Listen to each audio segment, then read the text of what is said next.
Good morning, everybody. Hi. My name is Jim Townsend, and I'm the Executive Director of Houston Cinema Arts Society. And I wanted to welcome you to the Deluxe Theater today for our Black Media Story Summit. Thank you so much for being here.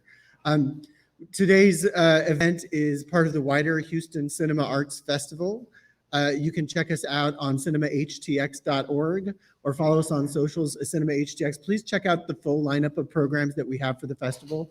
If you are still with us today after the conclusion of Black Media Story Summit, there's some great programs playing at the Museum of Fine Arts Houston tonight and also at Rice Cinema. So we have programs out front. Please check them out. Please participate in the rest of the festival. We'd love to have you.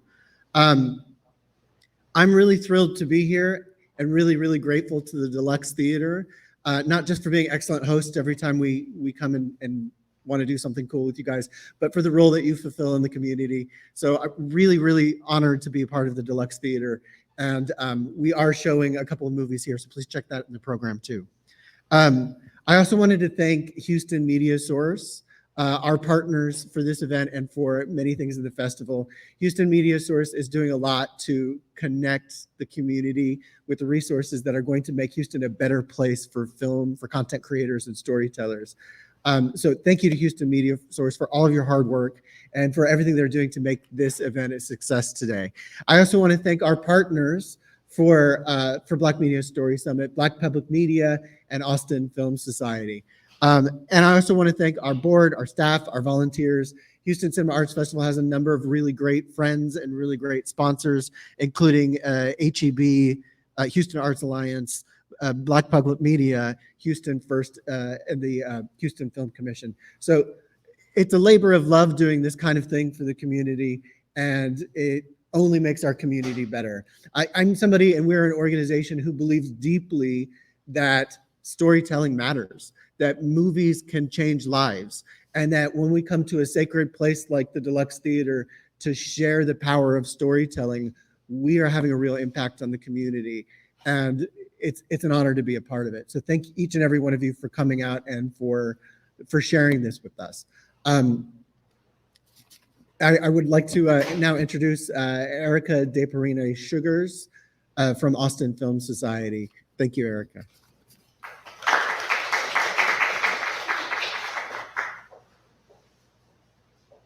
Hello, everyone. It's finally sweater weather in Texas. I'm so excited, and I'm so excited to see you all here. My name is Erica DeParina Sugars. I am the Director of Programs for the Austin Film Society, and really honored to be here. Founded in 1985, the Austin Film Society empowers the community to make, watch, and love film. And that goal is really to make the art, industry, and culture of film accessible to all, not only in Austin, but in Texas-wide. And so we've done this through a number of things. Our filmmaker support services, which are grants, programs like this, and other support services for artists, workshops, our production facility, Austin Studios, which attracts and grows the creative media industry and ecosystem here in Texas, and then our art house, our nonprofit art house cinema, AFS Cinema, and our creative media center, Austin Public, which is a space for training and access to production tools and distribution. We are honored again to partner with Black Public Media and the Houston Cinema Arts Society to bring together community stakeholders and creatives, this time to discuss ways to address the disproportionate impact of climate change on Black and Brown communities. So much of this is really evident in our backyards here in Texas. We look forward to supporting the media that and the media makers that come from this and create stories, for them to create stories about their own communities and that bring attention to and create action around climate justice. So really excited about the conversations we'll have today. So I want to thank, again, Leslie and Black Public Media for bringing the summit back to Texas. As folks in Texas know, our thriving our arts community is thriving here without the resources of other locations that are better resourced. So we're really grateful to have the support and connection with organizations like Black Public Media to support our artists. And then also thanks Houston Cinema Arts Society for being a wonderful host, and also the Deluxe Theater. And then I'm passing it to Leslie.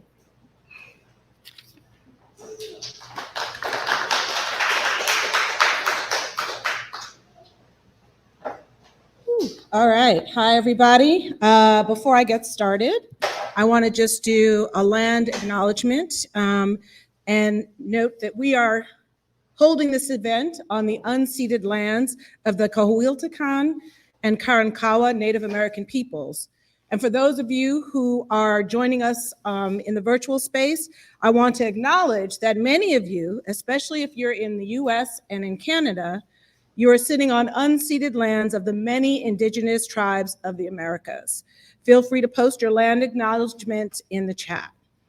My name is Leslie Fields Cruz. My pronouns are she, her, hers, and I'm the executive director of Black Public Media. Black Public Media is a nonprofit organization committed to the development of visionary content creators and to the distribution of stories about the global Black experience. We are also the executive producers of the anthology series Afropop, The Ultimate Cultural Exchange, which can be seen on the World Channel or by streaming on the PBS app. In 2020, Mashable released a list of 20 documentaries you need to watch because this planet is on fire. Out of the list, none featured a Black filmmaker and none centered a story from a Black lens. Now, on their 2022 list, there are 23 documentaries, 2 of which center Black perspectives, and both have Black creatives attached. So there has been progress, right?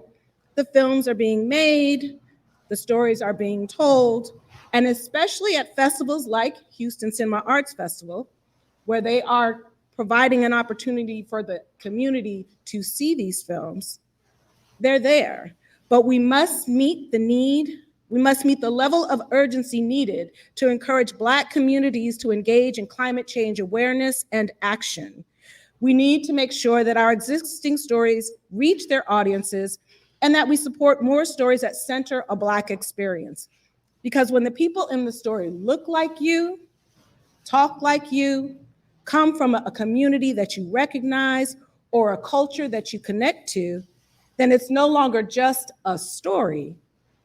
It's your story. And when it's your story, you are even more compelled to take action. So today marks the official launch of Black Public Media's Climate Justice Initiative. What does that mean? Well, over the next 3 years, we are prioritizing stories about climate change and environmental justice and the solutions. We will provide $40,000 grants to 4 feature-length documentary films. We are seeking completed works for our Afropop series, seasons 16 and 17. For our Be Heard digital social media series, our 3rd season will focus on climate justice, and I'm actively fundraising to secure more dollars to support short and immersive media content. So if there are any funders out here or in the virtual world, you need to hit me up. The structure of today's events will be panels, discussions, and then breakout sessions for brainstorming. You'll hear from grassroots activists doing climate justice work in local communities. You'll discover tools and strategies to make stories about climate justice impactful for audiences. And you'll hear cases from creatives who have completed or are distributing their projects, or are in production on their projects. We want you to connect with each other in person and online, and we want to ignite your imaginations around story, around engagement, around platforms, distribution, fundraising strategies, and many more. I want to thank New York Community Trust, the Corporation for Public Broadcasting, and PBS for their financial support, Houston Cinema Arts Society and Austin Film Society for welcoming us back to Texas.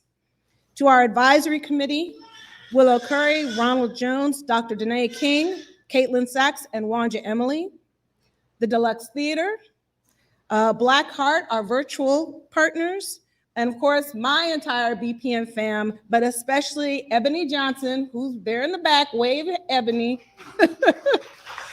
to whom we would not be here had she not taken on this task.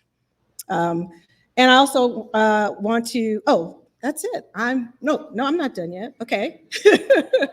Now I'm going to introduce our keynote speaker, Dr. Doris Brown.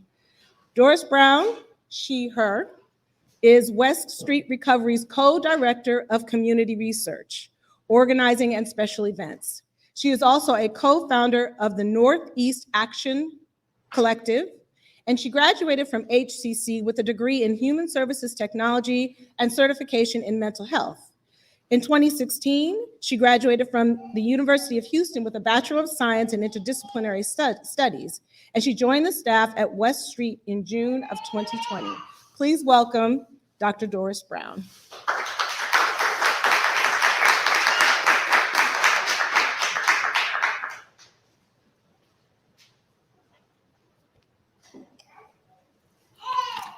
As you already know, my name is Doris Brown. And my mantra is, if it's not right, I have to fight. It started for me as a teenager, fighting for civil rights until my mom saw my report card and realized that I had been shooting hooky from school. Because I went to TSU and joined the college kids there to go downtown and sit at F.W. Woolworth all day long, hungry and thirsty. They would not serve us. So that was the beginning of mine. That was the beginning of my fight for the rights.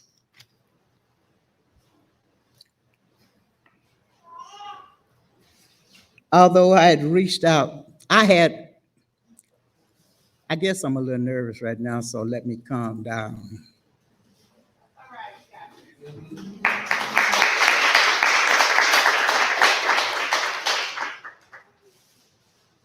When I was a kid, I loved the sky, the nights, the stars, the constellations, the lightning bugs that flew around at night. I loved looking up. I loved all of this.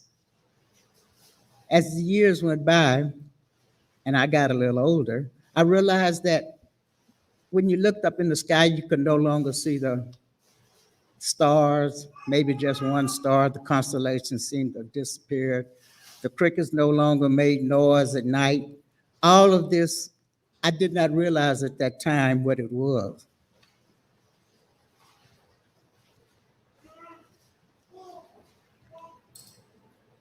Harvey was the catalyst that really made it all clear for me. It changed everything for me. I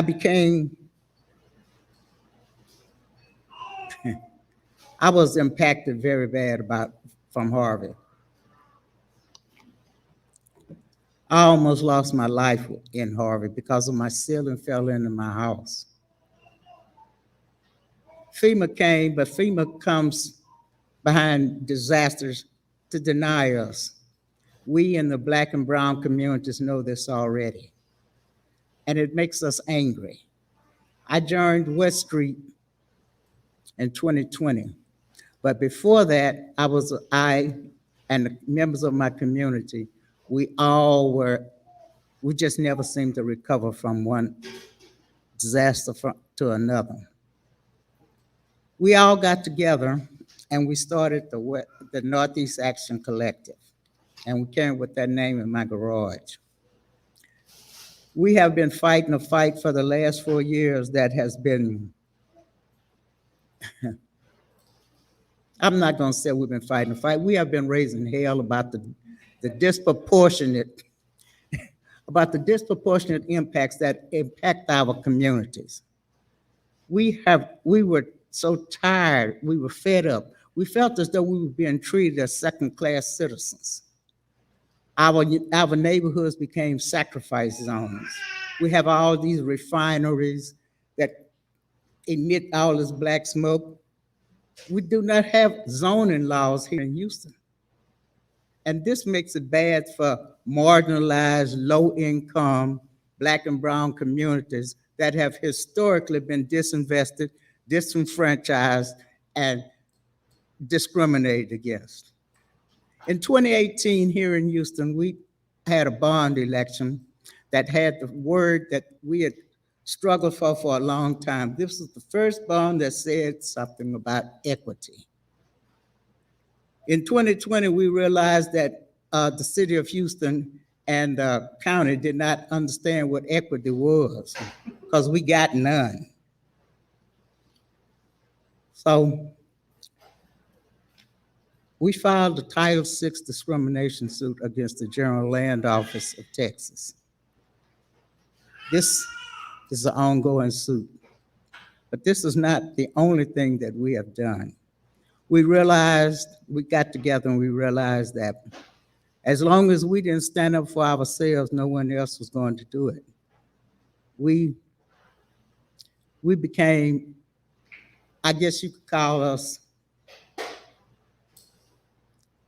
radicals. We were revolutionary in our neighborhoods because we all banded together because we were fed up with everything, and we decided to step up, step out, and speak up for ourselves because we were tired. We were sick and tired of just being, I had a little speech here, but I seemed to have just, yeah, I guess I got, okay. All right.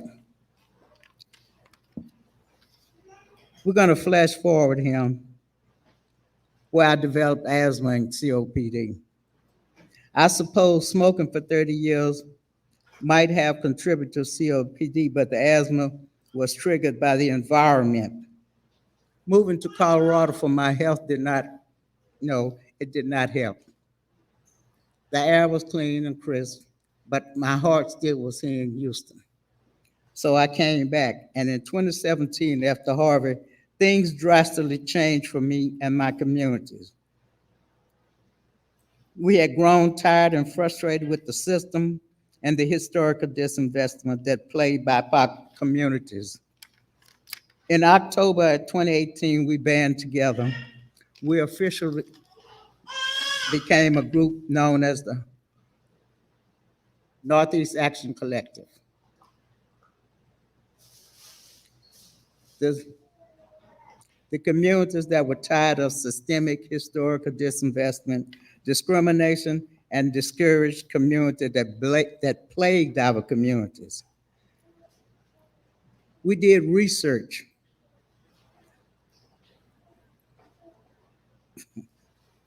I can't look out at everybody's face. We did research for National Academy of Science, the VOAB, River Network. Is anyone really understanding what I'm saying?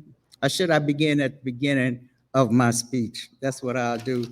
And that way, I won't get lost in it. Sorry about that. My name is Doris Bryan. As you already know, I'm the co-director of West Street Cover and also the co-founder of the Northeast Action Collective, for short. Now, both are grassroots groups that are still fighting for justice and change. My mantra is, if it's not right, I have to fight. Started for me as a teenager fighting for civil rights until my mom saw my report card and realized that I had been shooting hooky going downtown to F.W. Woolworth with the TSU college students sitting on the stools all day, starving and thirsting. Even though we had money in our pockets, they would not serve us. This was during the civil rights era. And the words "for colored only" is what really disturbed me and started all of this. I could not understand at that age what "for colored only" meant. It meant that we were second-class citizens. It meant that we were not valued as people. And this made me more angry than I've ever been. And to this day, I think of that sign, and that sign just seems to push me. I've been in this fight since I was 12 years old. I am now 72, and I'm still fighting. Although I had reached out to FEMA twice. Once during Allison, my house sustains, and then during Harvey. And I just got fed up with the status quo because I realized that they came to deny us. They were going to build barriers to any kind of help for the Black and brown communities instead of bridges. Harvey was the hurricane that solidified everything for me. I became angry. My neighbors were angry. And through the help with West Street Recovery, who was a disaster program that came to our Black and brown communities to help us when Harvey hit, to help evacuate and do home rebuild. These young millennials came and they kept their word. They came into our neighborhood and said what they would do and try to help us, and they did action. This was the first time anyone had reached out and tried to help our communities survive a disaster. Our municipalities, they have never been able to do anything for us. They treat us as though we're second class. And our neighborhoods, we've been historically marginalized, discriminated against. And this bond that had the equity in it, they did not know what it meant. Equity. Everybody always talking about equality and equity. Equality is when everything is the same for everyone across the board. Equity is when a person is met at their own place. Wherever they are, that's where you meet them. Equity was historic, and equity is what we want now. We want equity. We want our seat at the table. We want people to know how we feel in our own neighborhoods. We want to be recognized for the things that we have gone through. The fact that our survival has depended upon us being able to adapt to what's happening. We are very resilient in our neighborhoods now. We discovered that a lot of research that we did in our neighborhoods, we realized that even though we are low income, sacrifice zones, we wanted our place at the table. We want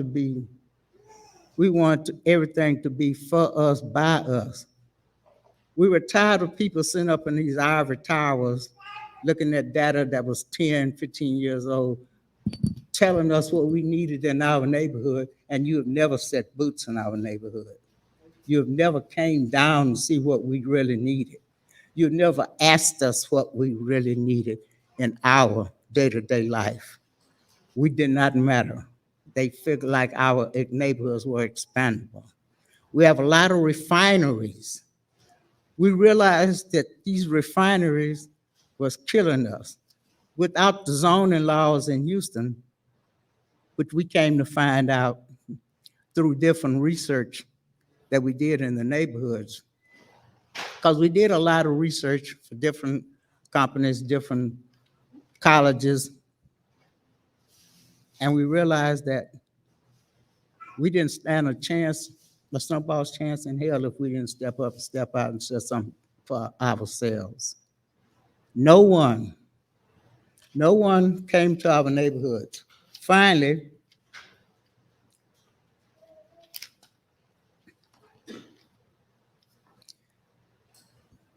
we started registering for environmental climate realities.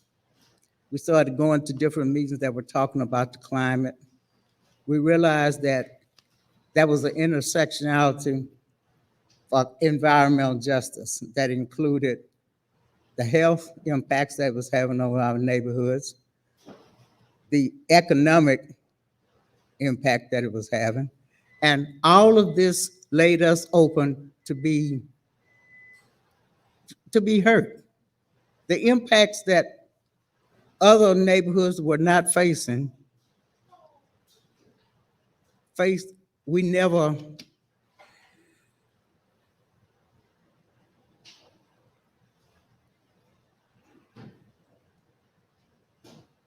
our neighborhoods never will have a chance unless we,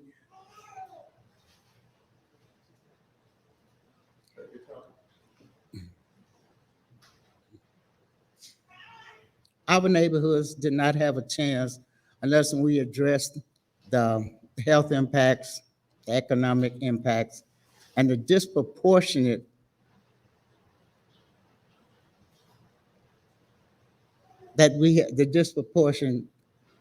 injustice that we have faced all along. Excuse me.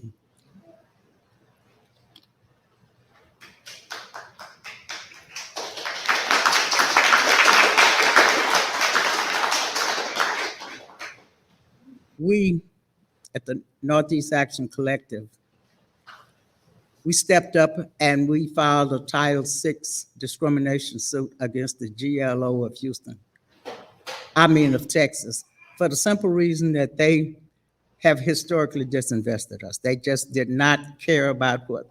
And when the mitigation funds came down from the HUD, from the federal government, again, Houston, they didn't give Houston a dime. They did not give the Harris County a dime. And it was Port Arthur, all the frontline communities. We were the ones that was devastated. We lost almost everything that we had, including some of us lost our lives. So we filed a Title VI, and HUD upheld the Title VI discrimination suit from 1964, civil rights. And this is an ongoing fight. This is what we're still fighting right now because it is important. And we are looking to HUD and the Fair Housing Act in case we have to take it to the DOJ. Sometimes you just got to get mad and do something different, because if you don't, they're going to continue to just run over us and disrespect the Black and brown communities. We have joined several environmental groups. We have went to several conventions in Washington and Milwaukee. And we realized that if we didn't speak up, it's just, my heart is beating so fast now. Some words are getting stuck in my mouth, but because I want you to know the importance of fighting for climate change. Someone already said when they said that we're on fire. And climate change is something that's going to affect every one of us from generation to generation. We have made a mess of the world. The world is fighting back against us. And if we don't make a change in the way that we're using the green gas emissions, methane gas, and all of these places, these refineries, these concrete batches, and they're steady building them in the Black and brown neighborhoods. And this is what we're fighting against, because we don't want this to continue. I have great-grandchildren now. I have no way of showing them the sky. They do not see the fireflies. They do not see the stars. Why? Because it's filled with smog and pollution that shouldn't be there. We do not have air monitoring in our neighborhoods. So now we're raising this new infrastructure bill is supposed to do all this. Our fight started with drainage, because we could not get the water off our streets. Even a heavy rain would just leave our streets flooded with waters. I have a young river sometimes floating down my street when it rains, and it doesn't have to be a disastrous event. So we fight against all of this. We have no drainage. The drainage is antiquated. They do not fix it. The federal government sent the money to get this fixed, but because of our neighborhoods and where we are located, we are expendable. That's what I mean when I tell you we are sacrifice zones. Our neighborhoods have just been impacted for so long that it makes me angry. It makes me mad as Sam Hill. Say it like that, for lack of a better word. But our communities are stepping up. We have engaged our communities, different communities around Texas. Even when we go to different states, people are intrigued with the way that we do things because we do community outreach. We do participatory outreach. We engage the community, we engage the people, we encourage them, and we empower them to speak up for themselves. And that is part of what we do at the West Street and the Knock. We started with 12 members. Now we have over 50 members on a regular basis. Every Wednesday, we meet as a group. We talk strategy, we brainstorm, and we bring in more people like this. Not only that, we have started different groups that are engaging the city, the county, and the federal government because we realize that the federal government needs to do more. It needs to, Texas has been Texas. The government in Texas has been Texas. And Texas just does not include us. Now we're fighting a fight because they're trying to, this critical race theory. Not only have they discriminated against us, now they want to wipe us out, wipe out our culture. They do not want our children to know the truth about the different things that have transpired historically. This is another fight that I would take on because I love addressing the pink elephant in the room because people won't speak up, but I will. I guess I have a different assignment. Lord uses my big mouth in different ways that sometimes, you know, it's amazing even to me because I've been given a chance, even at 72 years old, to be able to still be able to want to fight, to want to do something because I don't want us not to know what's happening in our own neighborhoods. I don't want people not to be empowered to speak up. For too long, folks have been just afraid. I guess you could say it's afraid because of the status quo, because they felt like they did not matter. But I want everyone to know that you matter, that your words have power in them. And if you get together as a group, a grassroots group like us, I'm just surprised at the different things that we have done, the different people that we have met. We have so many collaborations now that I'm very proud of it. The people in the neighborhoods are speaking up, they're telling their stories. The narrative has changed. And this is what the people, the media has come into our neighborhoods and started talking to the people, started talking to the residents so that their stories could get out. And I'm grateful for this opportunity to be here, even though I'm kind of messing it up in my mind because my mind is saying one thing and my mouth is saying another. I don't really know what's going on with me, but I'm still here. I'm still gonna fight. And my mother once told me that I had the underdog complex. At that time, I did not understand it. But then I felt like, she told me, whoever's down, you always wanna lift them up. You kind of like Mickey Mouse. Here I come to save the day. I'm only one person. But I have a group, I said group, but it's actually an extended family. We are a family. And we all must step up and step out and speak our own truth. Because if we don't, who will? The narrative has changed. Everyone needs to get involved, because if we don't, we're not going to have a place. Now, you see the billionaires are trying to go up to Mars and stuff. Well, they're planning on going up there and leaving us down here in this mess that they have made. None of us in this room are millionaires or anything. We're all grassroots people that want to change, that want to get involved. The narrative must change, and the only way the narrative can change is through us.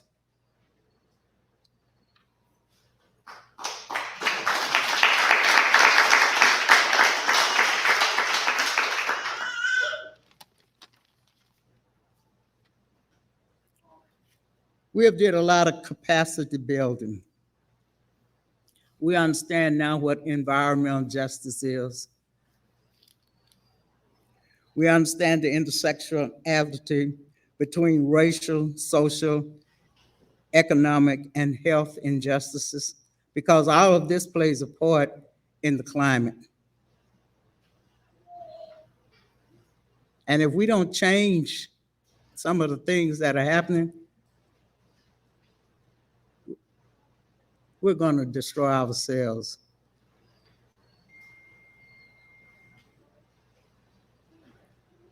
With the refineries, the wastewater, with the refineries, concrete batches, the ports, the explosions and everything, the black smoke that billows from these refineries, we lose 25 years in Black and brown communities of age because of what we inhale, because of what our children inhale. They have health impacts on the young. Asthma is more prevalent now. We have a concrete batch. We have a creosote problem right down the street. And creosote is killing us. You know, as a kid, you played on the railroad tracks. No one knew what creosote was at that time. This black tarry substance that has been killing us for years, and no one knows. The cancers that they didn't even have names for. All of this is part of it.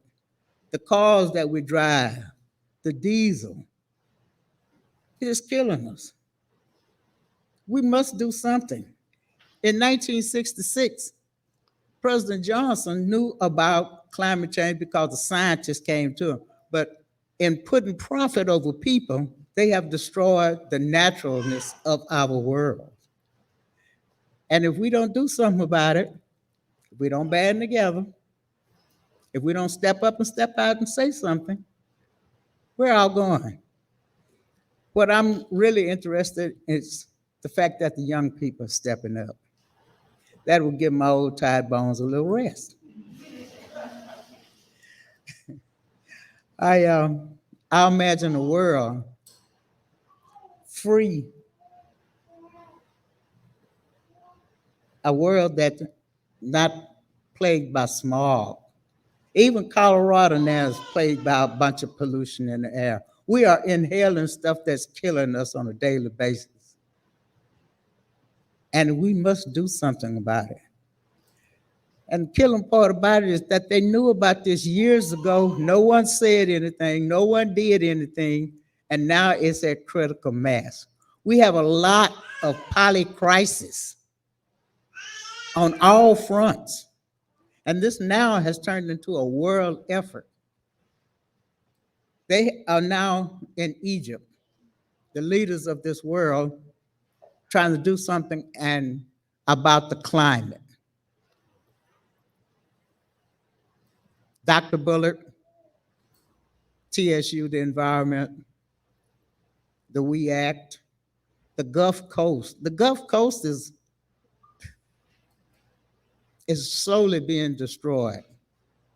And if we don't do something about it now, if we don't get our stories out, and if people don't get involved, I hate to really think about what we're going to suffer. Are we going to burn this world up because this is the way it's, do you have a jet where you can, a shuttle where you can go to another planet? It's time for us to try to save this one. And we can only do this if we all get involved.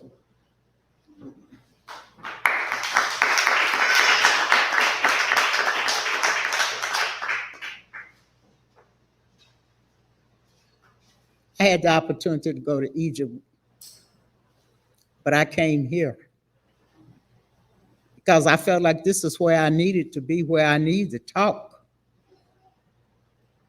Because I wanted everyone to know that if we don't do something now, the babies, our children, our children's children, we have destroyed this world. Because we knew our cars. I'm waiting for an electric car. I tried to ride one of these new bikes that they have on the corners. I fell. I was surprised because as a kid, I rode a bicycle everywhere.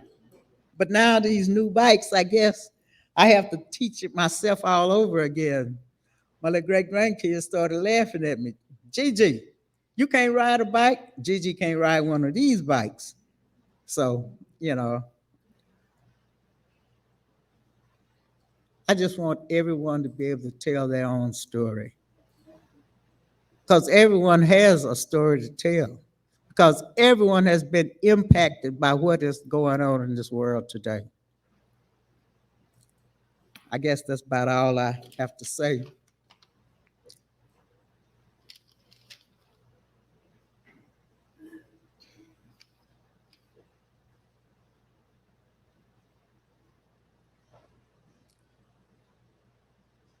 We need institutional accountability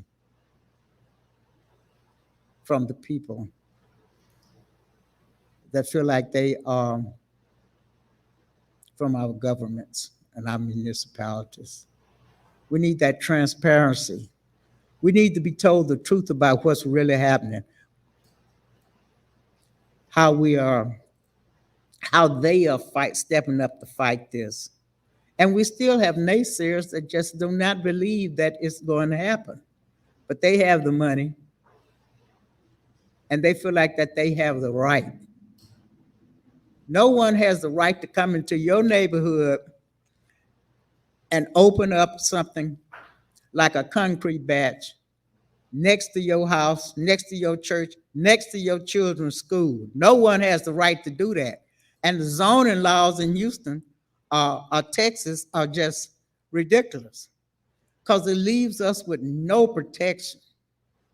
TCEQ is a joke because that's the Texas Environmental Justice, and they're not doing anything. It's all about the money. And when it becomes all about the money, it does not include the people. So everybody needs to step up, step out, and start fighting. I guess that's about all I want to say now. All right.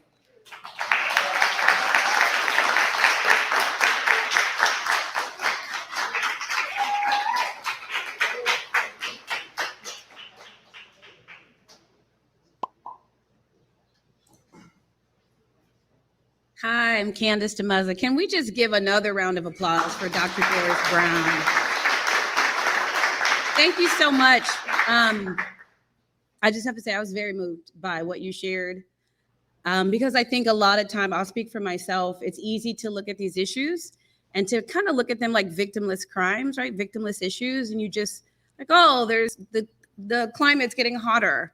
But when you actually get to meet people who are affected, it becomes much more serious. It really, you start to see yourself within that. And unfortunately, sometimes it takes that to move us to action. So thank you for giving us something that is data, but also real.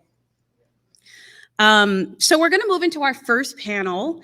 And our first panel, we have, it's a perfect segue from what we just talked about with Dr. Doris Brown, and we're moving into grassroots for the greater good. So we're gonna talk to some local activists and talk to them about how they're galvanizing their communities, what actions that they're taking, and hopefully glean some things that we can use for our personal lives and for our personal practices.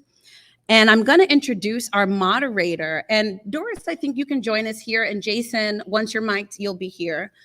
And Doris will join us on the panel as well for this conversation. And I'll introduce our moderator, Jason Oliver, and he'll introduce the rest of our panelists. So Jason Oliver is the founder and principal of Selden Resources, which brings together people and institutions to facilitate collaborative policymaking and catalyze community-led change.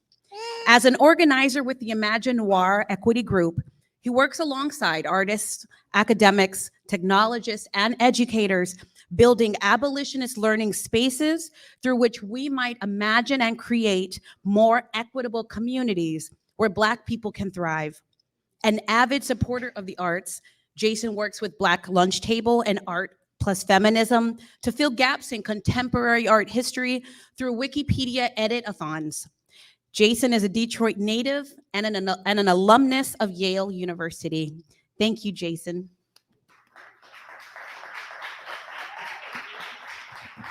Thank you, Candace. All right, we're getting everyone mic'd up, but welcome. Thank you all for joining us. As Candace said, I'm Jason Oliver. It's wonderful to be here with you all this morning. So we have three panelists that are going to be talking about how their work connects to climate advocacy. We're thinking about climate equity, and also how that connects to the media in ways that storytelling factors into their work. I have actually been at many city council meetings with these, and county commissioner meetings here in the Houston area with these panelists. So it's actually great to be here and be able to speak with them today.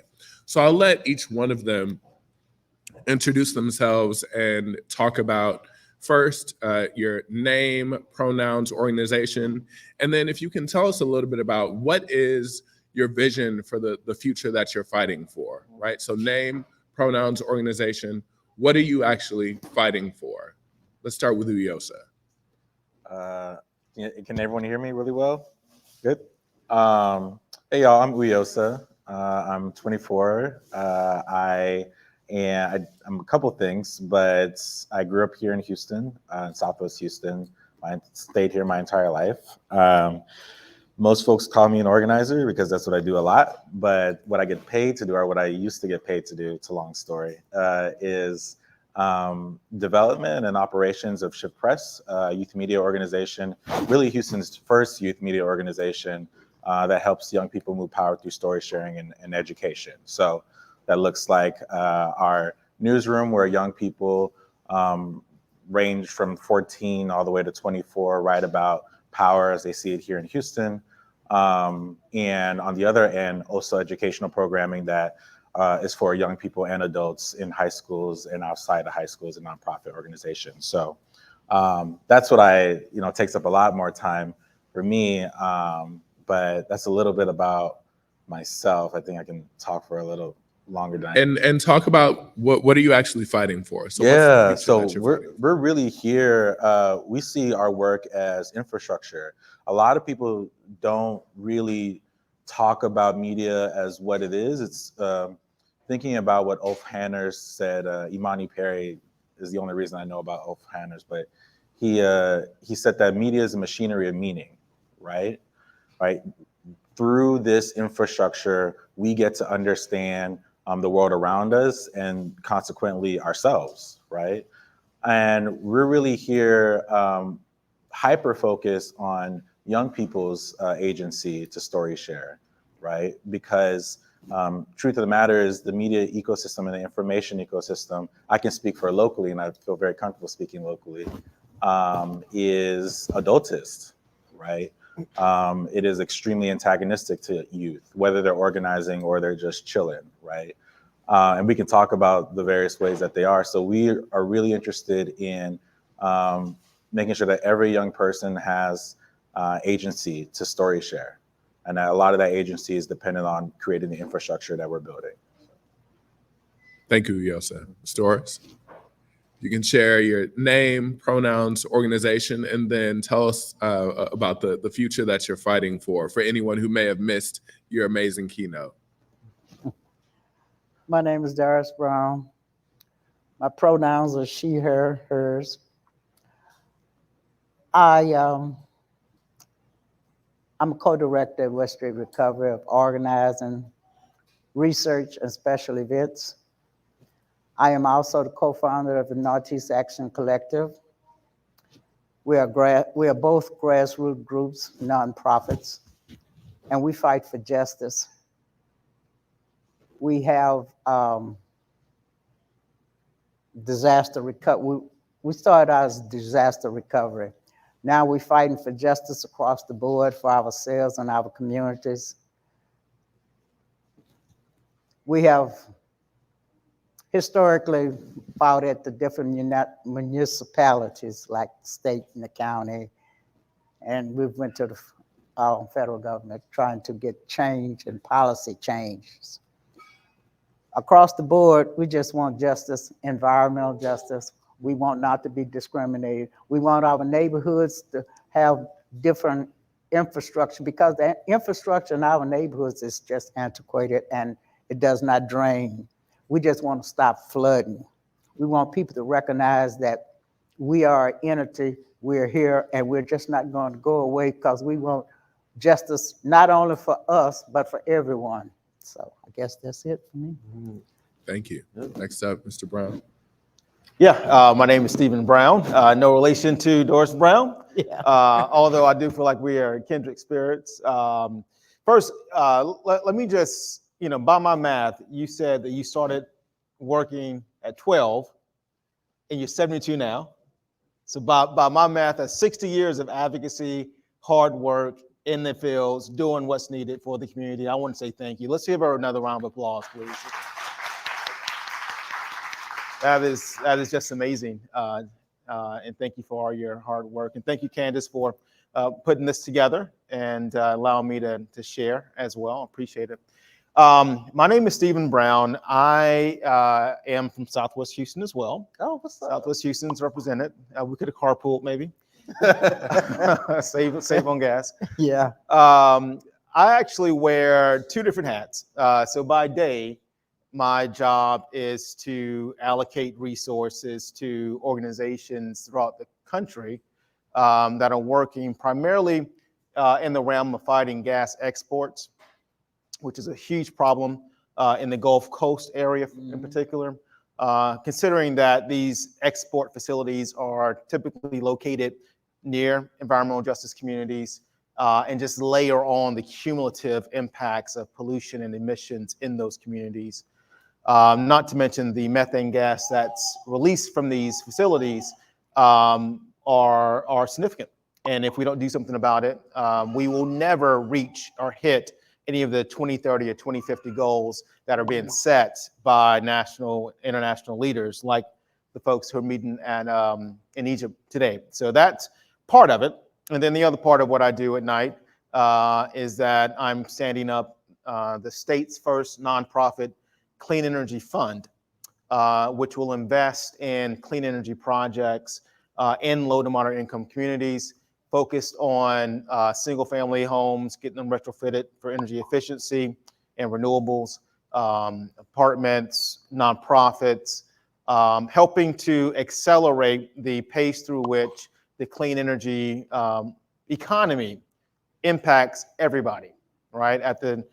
Typically when we go through these transitions, right? We've gone through transitions before. We act like, the clean energy transition is something that cannot be done. It's such a huge feat, but we've done it before. Hell, we did it when we transitioned to fossil fuels, right? I mean, we went from biomass to fossil fuels. We were burning wood before we were burning fossils. And so it's been done before, it will be done again. Here's the difference, is that when it was done before, it created families like Rockefeller and Carnegie and all these names that we know today because they've created billions and billions and billions upon generational wealth because they were at the forefront of those transitions, right? The question is, who's going to be at the forefront of this transition? And how do we ensure that impacted communities get to the front of the line? Right. And that is going to be dictated by capital access and capital deployment. And so I guess in both of the hats that I wear, the through line is resource allocation. How do we ensure that community-based organizations who have been fighting the fight receive the resources that they need so they're not doing it as volunteers? Typically, when folks like Ms. Brown is working, going to the council meetings and going to agency meetings and in the community building awareness, quite frankly, the resources that she's given isn't equal to the resources that a Sierra Club or NRDC or some of these other big organizations get. We just, in the philanthropic community, we just instinctively give them, money upon money because of some historical practice. It becomes commonplace. You keep giving them money. And so part of my work is making sure that we flip that we begin to approach from a philanthropic level, a bottom-up strategic, tactics, where we're funding the grassroots at equal or more as we are the folks who are in DC and New York. Because for them to parachute into the communities, do a couple of press briefings, do a couple of town hall meetings or what have you, and then leave the work on the ground for folks to do the day-to-day stuff isn't working. And you said something that was profound in your speech. You said, we have to get mad and do something different. Yeah. Right? At some point, we have to all get mad and do something different, right? And the status quo clearly is not working. And so it is my hope and what I'm working towards is to flip that paradigm such that, the folks who have hurt the longest and who have hurt the most severe are the folks who are provided the resources that they need to change that reality and not the other way around. And so those are the things that I'm working towards. And I hope that, we'll know pretty soon if I'm successful or not in doing all this stuff. I got about a 12-month, 18-month window that if this stuff doesn't get done in that time, then, we're in pretty bad shape. And I say that because, we have an administration that's in place now who at least I know hears climate as a goal, as a priority. I don't know what will happen in 2024. Right. So I don't want to take that risk. But also, we're at this critical juncture in how investments are made and how the speed and acceleration of this transition is taking place, that if we can stop investments being made into gas export facilities, into fossil fuel facilities in the Gulf Coast and other parts of the country and the world, if we can stop that now, Yes. and use those investments into renewables, into energy efficiency, into decarbonizing transportation, into decarbonizing industry, then we can actually see the progress that we need to have be made in order to hit that 2030 timeframe that I know a lot of folks have their sights on. So I'll stop there, and thank you so much for having me. Yeah, and you gave us kind of a really good primer for something that I'm thinking about, which is one, how we're getting more people involved and connected in this work,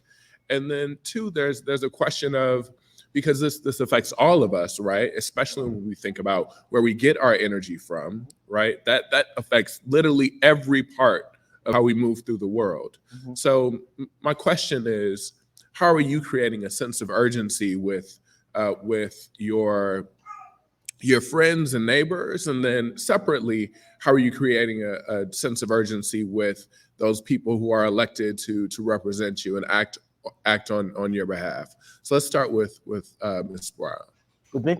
No, with Ms. Brown. With Okay. Ms. Doris. Yeah. The other Brown. I'll say Ms. Doris. I'll go with that. We're going to the, like I said, we go to City Hall. We go to the county, we're raising Cain about it. We are telling them, we have did a lot of research in our neighborhoods. And we have the data now to go to them and show them what they are not doing in our neighborhoods to make us more resilient, to help us out, to just give us the energy that we need. And I to want give you us to the- describe, because I've been at some of those city Yeah, I council know. meetings. I want you to describe, like, what are you showing to them, right? We're What are you showing- showing people to show, like, this is bad and we need action now, not in 5 years, not in 2030, right? We Right. need action now. What are you showing them? We're showing them data, research data that we have went through the neighborhoods and collected. We're showing them what they have not been doing, what they were supposed to be doing, how they're taking our tax money and spending it other places when they should have put it back into the neighborhoods. They have historically did this, and it has disenfranchised us and disinvested our neighborhoods and our communities, where to the point to where we're being flooded out with I'd already said this, with heavy rains. And they have not put the work in that would help us to be able to drain our neighborhoods. We started this fight behind drainage because we found out that we started protesting because they would not come out and clean our drains. We started cleaning our own drains. We would have cleanup days where we would go to different parts of our communities and clean our own drains. We go to City Hall. We did protests at City Hall. We tried to get Mayor Turner on with us. We took a symbolic 5 foot something invoice to City Hall, showing what we had cleaned the drains, how much we was charging for this and that and the other. We did this as protest. We have been out on the steps of City Hall raising Cain, doing interviews. We've had reporters, and now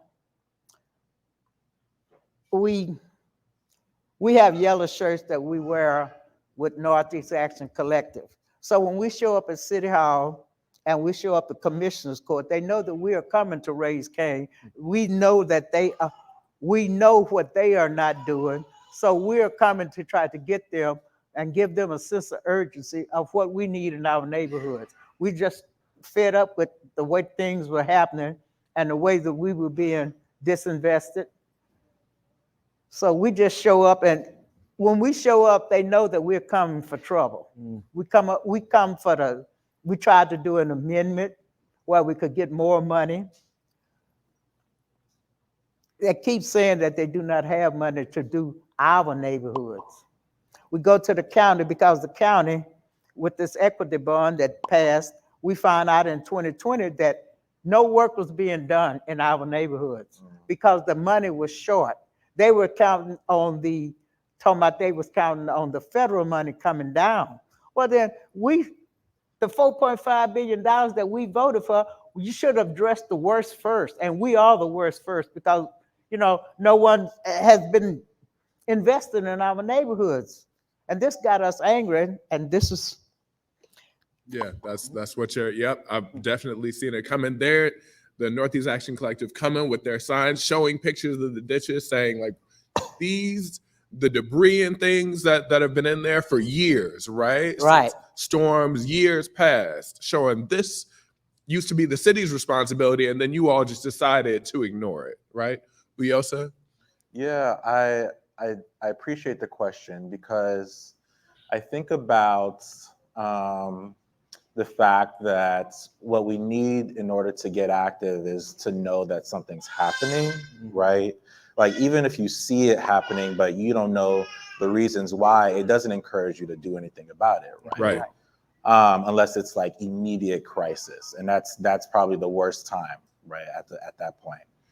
So, one of the things that illuminates me in my work is that we're really trying to be in spaces when crisis isn't as present, because the truth of the matter is, young people are, if they ever get in kind of media that's outside of social media, thinking about newspapers, I will name names, right? Think about our public media, Houston Public Media, think about Houston Chronicle. It's because there's some sort of sensational crisis that's happening that, encourages a reporter to probably, write towards a Pulitzer. It's the truth of the matter, right? We saw that during Harvey as well, right? A lot of that writing didn't illuminate the fact that there were preventative measures that weren't put in place. Instead, it started focusing on this Houston strong narrative, right? And anyways, I'm digressing. Point is when we come in, we're more so thinking about, the truth is, when a young person writes a story, it's not just them writing a piece and it goes out. It's actually them interrogating the world around them, right? And that interrogation, the skills that they get throughout that, also change the type of relationships they have with other people in their life, right? And what we've seen, truth of the matter is, across, I don't think that the environmental movement, if we want to engage that as a body of people doing work towards justice, right, environmental justice, would be what it was if young people weren't the people doing a lot of that work, right? Really pushing and really, taking the risks that are necessary. So when we come in, we're like, okay, let's build the infrastructure that makes sure that if you write a piece, you get paid, right? Because a lot of young people are not, who are doing this work, don't have other ways to sustain their life other than, other type of retail jobs that they're engaging at the same time as they're organizing. So let's make sure you get paid. So that's part of my work, is trying to fundraise and try to, explain the importance of our work. But the other ways is making a space that allows young people to go beyond the crisis, right? Think towards the future, and also engage what they're seeing presently, like what the flooding and the poor drainage that you're seeing. Also talk about the ways that, other young people across the city that you do engage with on social media, whether they live in River Oaks or other cities, how they, live their daily lives. Can we juxtapose this and think about that as not thinking about a mythical future, but thinking about actual better presents that are around you all over the place, but you for some reason don't have access to. So saying a lot of things, but it's really trying to create the editorial and the programmatic space to be less crisis induced, because when we're engaging with, for example, the Houston Youth Climate Strike, who all of y'all should be following on social media, they are already about the urgency. They're already pushing and saying we need to get something done. And we say, okay, let's meet you and let's get that piece out. And also let's think about how different people in your own movement have different realities when they go home, right? Some of the poor, low-income, Black and brown kids who are in the space have a very different daily, right, are impacted very differently because of the climate crisis than some of the other wealthier kids who live in the suburbs, right? Like, how do we engage that and really change the ways that we're having our interpersonal relationships? Most people see us as a journalism organization where journalism is much bigger if you really do it yourself, right? It's a very intimate process. And I think that it's really important as far as changing our civic discourse overall. So I went all over the place, but hopefully that. No, thank you. You brought us. There was a great kind of point there around creating better presence, right? And I want to give Stephen a chance to kind of speak to this question of how are you creating a sense of urgency, and especially you as one of the people that is primarily focused on policy, right? Creating this sense of urgency with many of our elected officials in particular. Yeah, I'll actually take that question from both of the hats that I wear, right? And so In terms of the philanthropic hat that I wear from 9 to 5, that right now actually pays the bills, which makes Mrs. Brown happy. It's a question of how do we give a sense of urgency to the philanthropic organizations that are funding environmental work to prioritize the worst first, as you put it, right? And I heard you say that before, Yes. in a different setting, and it's something that has stuck because that really is the goal. Is not so much a question of making sure there's money available to fund organizations that are doing work, because like I said, that's happening, and that has been happening over the last, it's accelerated over the last 5 years or so. Right. And we're happy for that. But the question is, what percentage of that money is going to the worst first, right? And so for me, it is kind of as those gatekeepers are discussing where the money is actually going in the field, that a bigger chunk of it goes to organizations that are fighting at City Hall, that are organizing in communities, that are raising awareness in communities, that are telling stories, right? The power of storytelling is really the greatest asset that we have in this movement, and quite frankly, all movements that change the world in a better way. It's the power of storytelling, right? And so the question for us is then, how do we resource organizations that are capturing stories, that are able to disseminate stories on different platforms and in different settings in a way that drives policy changes, right? Because there's something to be said about the fact that you take somebody who can come from the community and tell the story of that community is a more compelling persuasion tool than a chart with graphs and data points, right? You can argue and debate graph and data points. You can argue and debate projections and performance.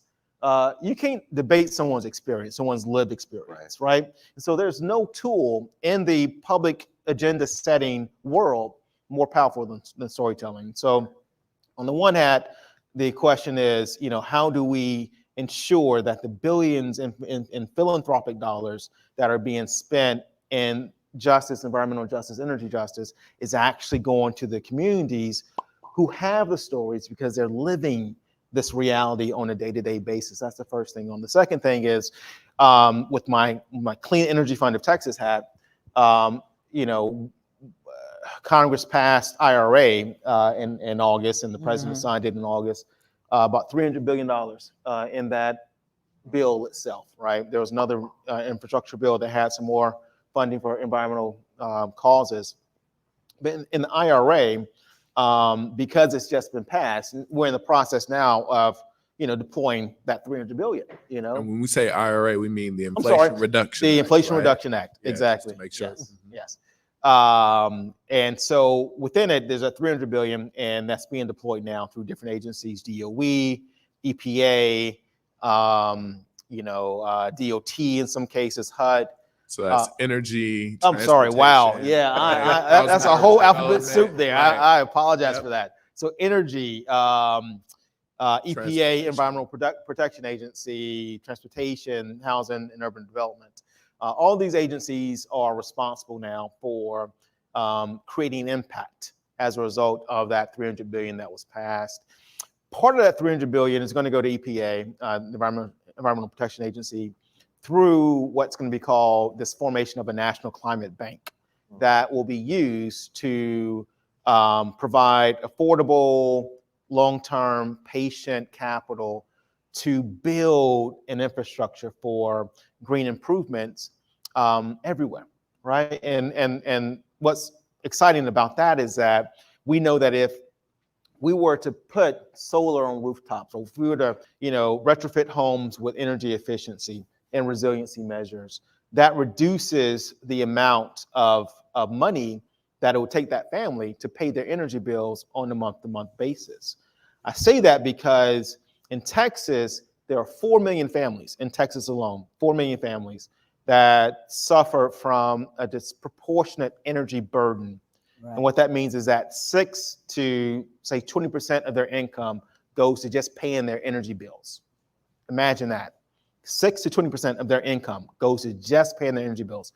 And with the summers that we have, and winter storms that we're experiencing, that puts a significant strain on the poorest Texans. In contrast, the average family is only paying 2 to 3% of their income on power, right? So on average, most families are only doing 2 to 3%. Poor families are doing close to 10 to 20%, right? And so by retrofitting their homes with these improvements, you begin to reduce the impact of these energy burdens. What you also do is you create cash flow. So instead of paying $300 a month or $400 a month on power, and they're now paying, say, $200 or $100, you've created a $200 delta that they can now use for clothing, for food, for transportation, for savings, right? I mean, in that itself is a wealth creation opportunity in communities. And we don't, it's important that we look at how capital can be used to create wealth. And so it's the urgency, to go back to your point, of making sure that as EPA is developing the guidelines for this National Climate Bank, which is going to be funded with about $27 billion with a B, that funding goes to these communities in such a way that we can begin to not only reduce their energy burdens, eliminate energy poverty in the state, reduce energy insecurities, which means that when the power goes out, our homes go out first and probably stay off the longest, right? That's the energy insecurity. So reducing that, but also leveraging that capital in a way that actually creates wealth in communities, that creates jobs in communities. And so you have this ripple effect. And so that's the urgency of now, or as King would say, or King did say, the fierce urgency of now. And that is a message that, you know, I take on a day-to-day basis, whether it's in the philanthropic world or in the policy world, that we have to make sure that the way that capital is being deployed in a way to not only provide an equality of resources, but that equity, so that you're meeting the needs first, and then you're adding on to that, right? And I'll stop there. Yeah, thank you. And I want to make sure that I'm telling, so I know we have people here with us in person, and then we also have people that are watching us virtually. So if you have questions that you'd want to pose to the panel, start kind of formulating those either online or here in person, and we'll make sure to be able to answer some of those questions. Everybody with me? How y'all doing? Okay, good. All right, so you know, I'm this can be kind of really depressing. You know, it's cold in Houston today, so it is not the most cheerful day. I'm not somebody who goes outside in 50-degree weather and gets excited. Like, that doesn't start my day off in a great way. But I want to think about, like, what are the wins, right? Like, how do you know when to celebrate? And then what wins should we be celebrating, right? So I'm thinking, like, very, try and keep it recent. How do we know when to celebrate? And then what wins should we be celebrating? Anybody want to start us off? Because some of these, and just to give a little bit more context, right? Some of these, when you're looking at the environment, when you're looking at environmental justice, we'll be told that some things are wins that aren't really wins, right? We'll be kind of set up and say, oh, we're going to put you, as we're thinking about Ms. Doris, we're going to put you into the climate action plan, and we're going to put you into this bond. We're going to write your neighborhood into this bond, and then the money never comes. That's not a win. So how do we know when to celebrate, right? And then what wins should we be celebrating? I need a little bit of cheer for this very, very cold Houston day. I think we've had some wins and we've had some losses. I think our win was when we filed this Title VI against the state of Texas GLO and it was upheld twice by the federal HUD and the Fair Housing Act. This was a win because Texas tried to deny that they had discriminated against the Black and brown communities by not giving in mitigation funds. But the federal government upheld our Title VI twice. And Abbott, they even gave Abbott, Governor Abbott, they even gave Governor Abbott an opportunity to come to the table, to meet us at the table. They denied that they had discriminated against us, but so we're still in this fight. And the fact that it was upheld twice was a win for us. We protested at the city level. We have protested at the city council, at county, and we went back and forth because we were there. But we have the city of Houston has now started to clean the drains. We have open ditch drainage. They've started to widen it out. So that's a win for us because it took us a moment. We started this in 2018, and now that this is coming to pass. The Harris County Flood District, the ones that put the equity in the bond, we went there dozens of times. And when the shortfall came and our watersheds, when I addressed the Halls and Greens Bayou, they took money from the transit, where the tollway, well, we were just gonna have the tollways there for a little while with the tolls and stuff. Okay, well, it's still going. And they took funds from that to start doing something about the watersheds that were overflooding our neighborhoods. So we've had wins there, and now we are able to call a press conference that have, when we go to protest against something, we're able to call a press conference and do it on grounds of where we are protesting at. We've also been invited to several states to present our community-based participatory research. We've been to Washington twice. We've been Austin. We've been to Milwaukee, and we'll have something coming out soon with the national NBC behind the fights that we're doing down here. So, yeah. So those we take as wins. Yeah, so what I'm hearing is increased access, right? Creating ways for more people to come into this work. I'm also hearing some legal wins in there. And then, the ditches that are getting cleaned that reduce the flooding that's happening. That is huge and vital in a city like Houston in particular. Anybody else? Yeah, so I had to think long and hard about the second part of your question. The first part was easy.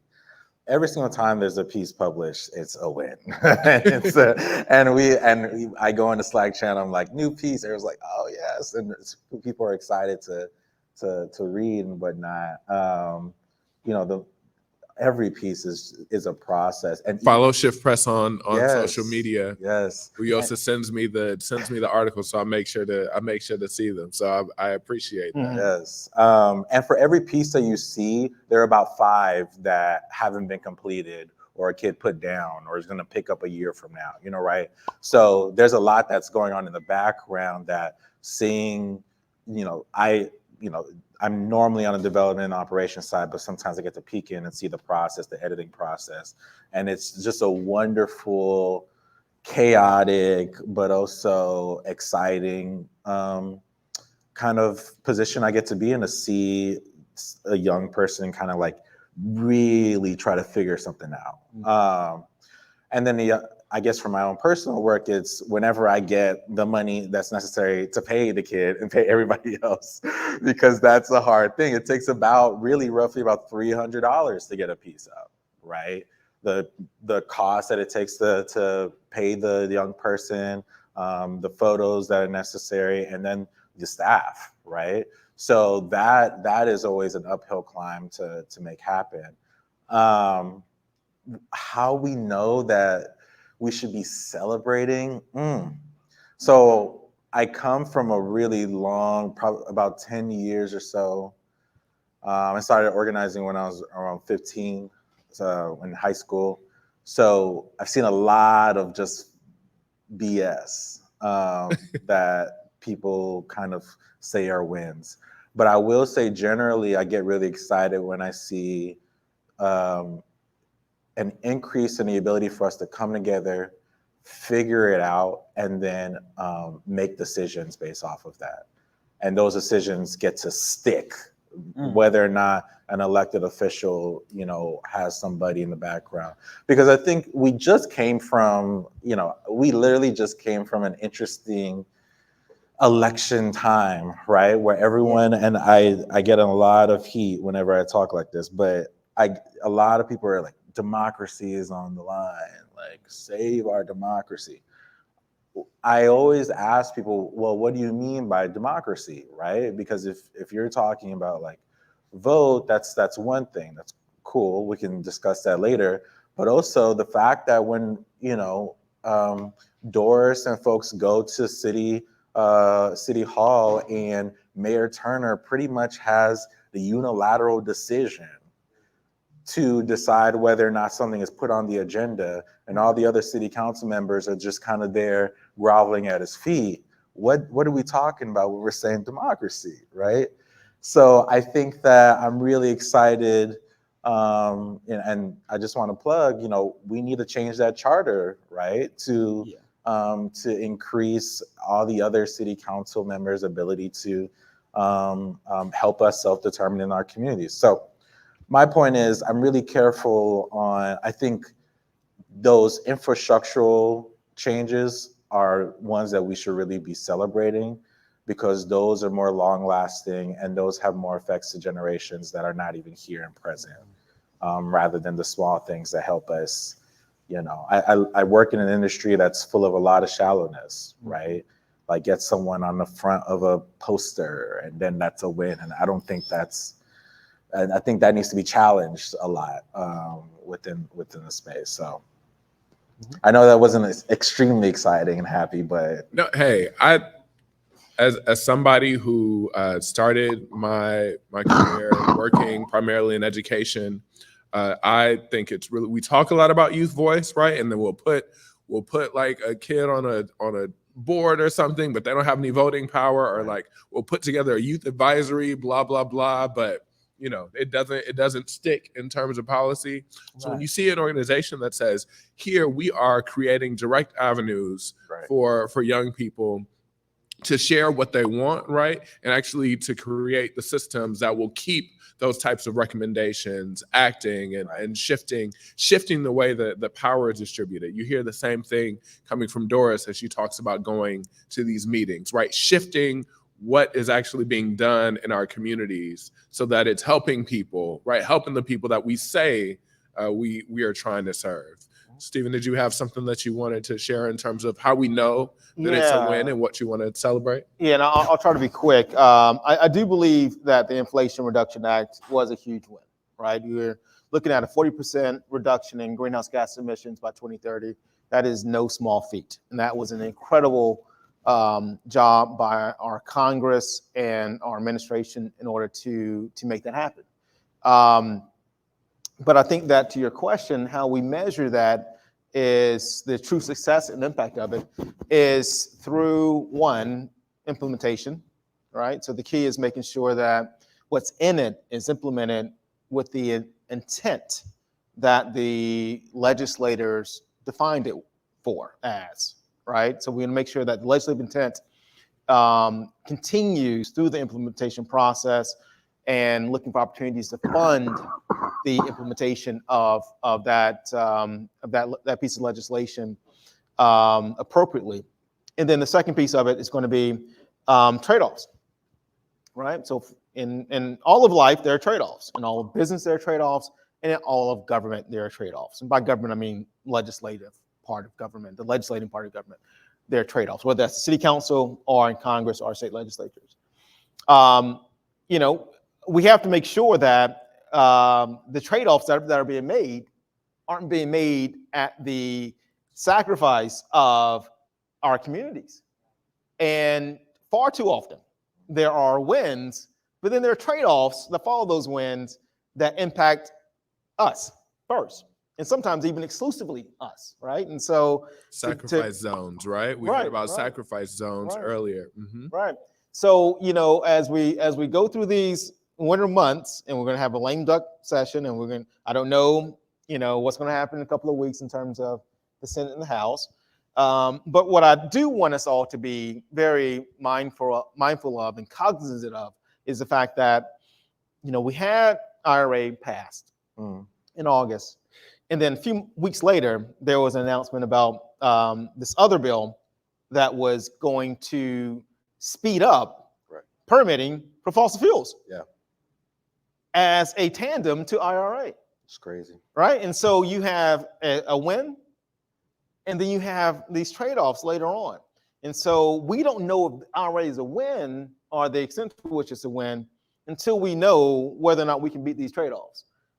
Because those trade-offs are working counter to the possible impacts and benefit of the Inflation Reduction Act.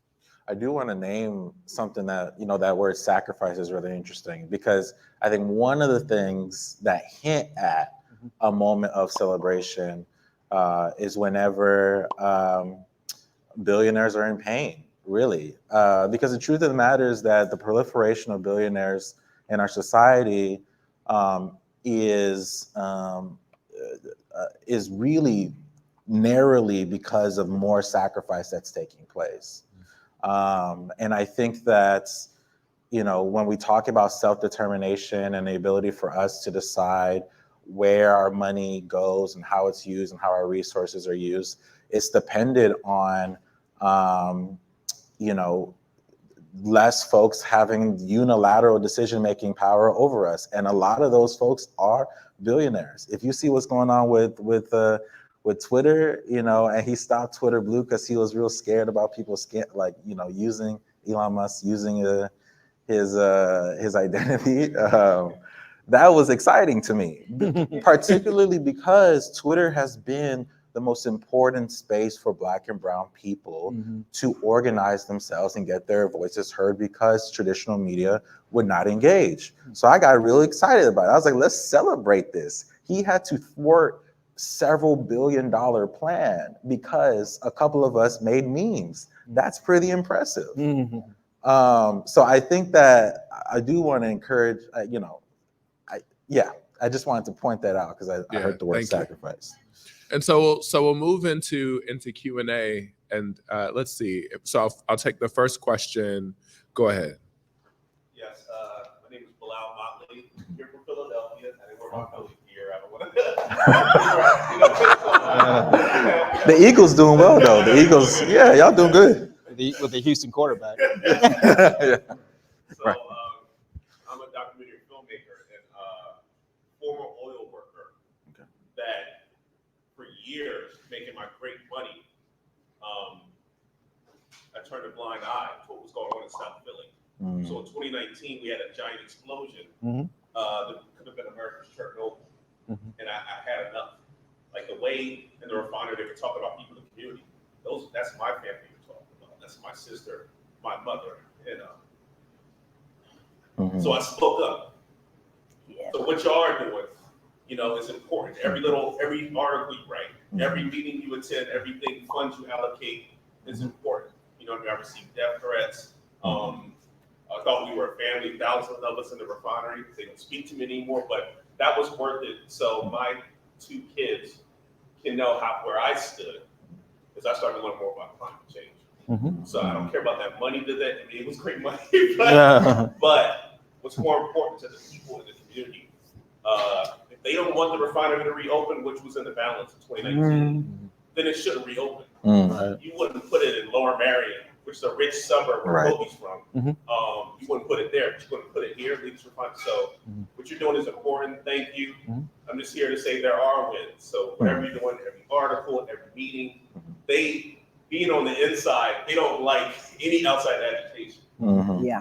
You know what I mean? I didn't like the racist coded language that I heard. And that's what I turned on them. Interesting. And yeah, so. So what I'm hearing, so we've got Bilal from the audience, and for anyone who may not have, who's watching virtually, who may not have been able to catch all that, we're talking about how in South Philly, the agitation that's happening around environmental justice, how that's a win, and how just getting more people involved and pushing back against the harmful language, the development of these kinds of sacrifice zones, right? And these trade-offs that end up disproportionately and oftentimes exclusively harming Black and Brown communities are directly need to be directly challenged. I'm going to take one question here, and then I'll go there. And so, Ms. Brown, someone asked, has your group created an environmental scorecard for local public officials, letting the public know who is doing right and who is doing wrong by your community? Have you all created any kind of like scorecard or any tracking things yet? Yeah, I guess you would call it that, because we know who we can count on the city council. We know who, we know the municipalities and what that we can count on now. We know which council person, and we know which county person we can count on. And I met Michael Regan when he came to Texas, when he came to Houston. That's the EPA, Environmental The Protection new Agency. director of the EPA. Yep. And he came into our neighborhoods. Mhm. He came and saw what, he put boots on the ground. This was historic in that someone from the federal government had come and put boots on the ground and talked to us. Dr. Bullard and I were able to, and Reverend James Caldwell, we were able to take him through the neighborhood so he could see for himself what was, what really was impacting us. And he went back to Washington, and the man did what he said he was going to do. I love that about him. I also, last week, now 2 weeks ago, our Vice President Al Gore came to the Climate Reality. I was there, and I got a chance to speak to him. And I told him about the Title VI because I wanted him to nudge Marcia Fudge so it wouldn't be a symbolic gesture about the discrimination. Every time I'm in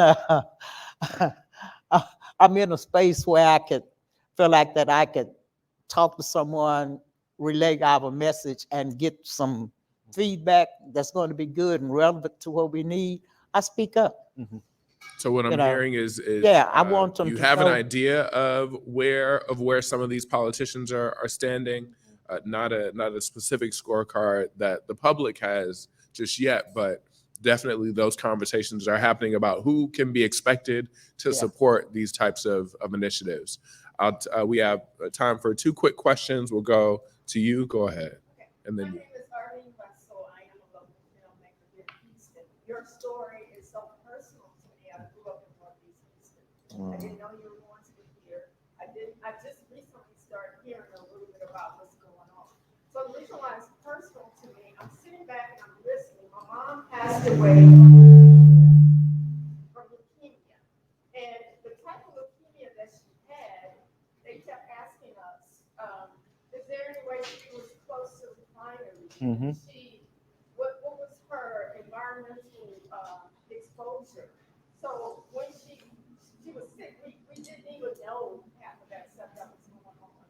And so here lately, I've been putting 2 and 2 together because she had AML leukemia, which is normally found in younger people, like babies. Right. And they thought it was so different that they thought maybe there would be some type of environmental effects on her. So, like I said, we didn't know what was going on. We lived off of Homestead, over there, and then we even moved more northeast, where we were near Normandy and I-10. And over there were a lot of refineries, but we weren't thinking about it. And as I'm, developing this filmmaking world that I'm in, I'm starting to see things a little bit differently. And I just kind of wanted to let you know that as you were speaking of that, there was a lot that was going through my head because I can see everything that you're talking about because as a child growing up in those neighborhoods, I started to think about some people that were my age and their parents were sick and their parents died. So I just wanted to make that comment because I can relate to the heart of that. So I want to, for the people who are watching virtually, we had Arlene, who's a local filmmaker based here in Houston, that's speaking about her experiences in Northeast Houston, especially with cancer.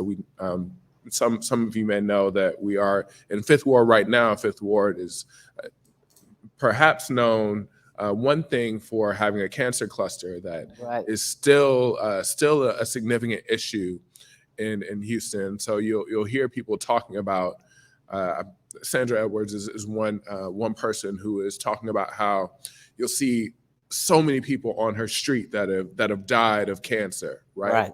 And it shouldn't be the case that we find out these things when when my grandmother gets sick, all of a sudden we're told, oh yeah, everybody, right? Like everybody's been dealing with that, or everybody's been at risk from contamination. These shouldn't be things that we learned about after some of the most severe impacts have taken place. Go ahead.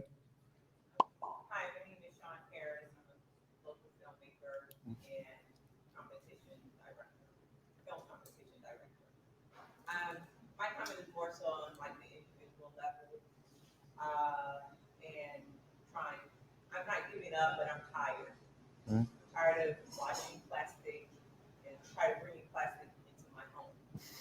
And I kind of feel like, sometimes people think California is extreme in banning plastic bags and some of their government policies.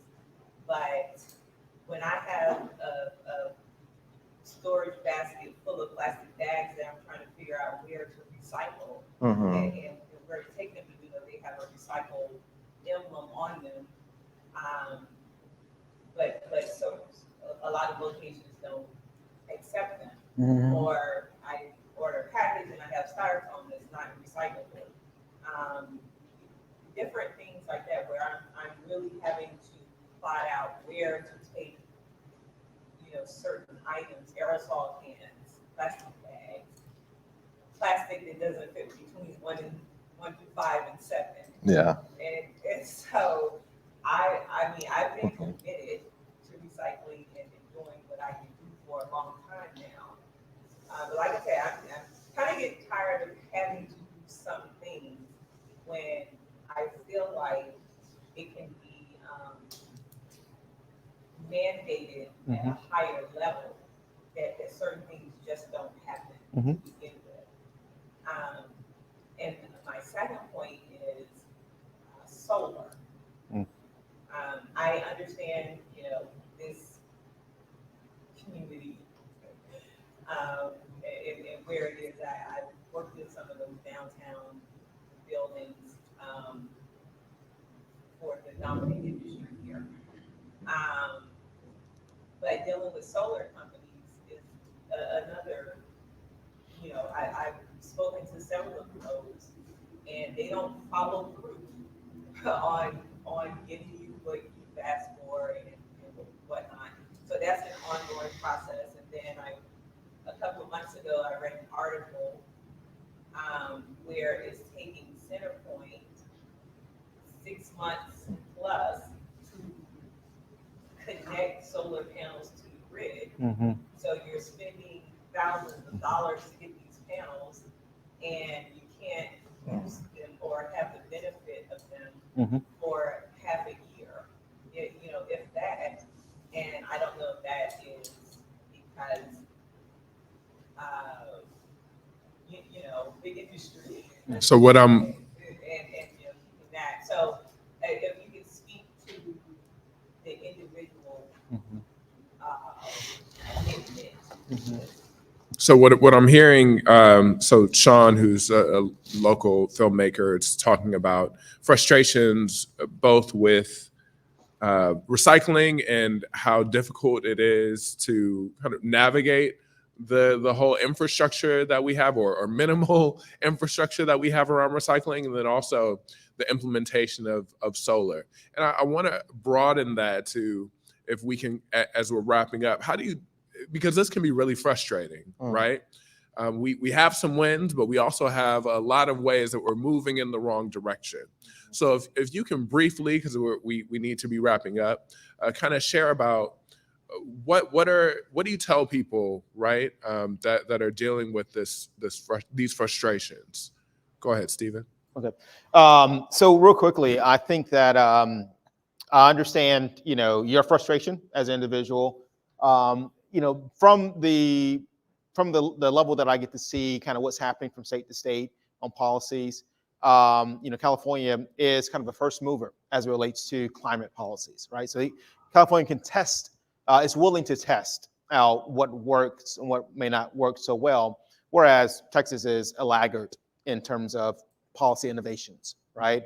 And so I think what we can learn is we can learn from those examples. We can learn to see what those first movers are doing and how well it's worked, and tailor something, and then hold our folks accountable to tailor something that makes sense here, right? Whether it's the plastics or whether it's with interconnection with solar. And the solar issue is partially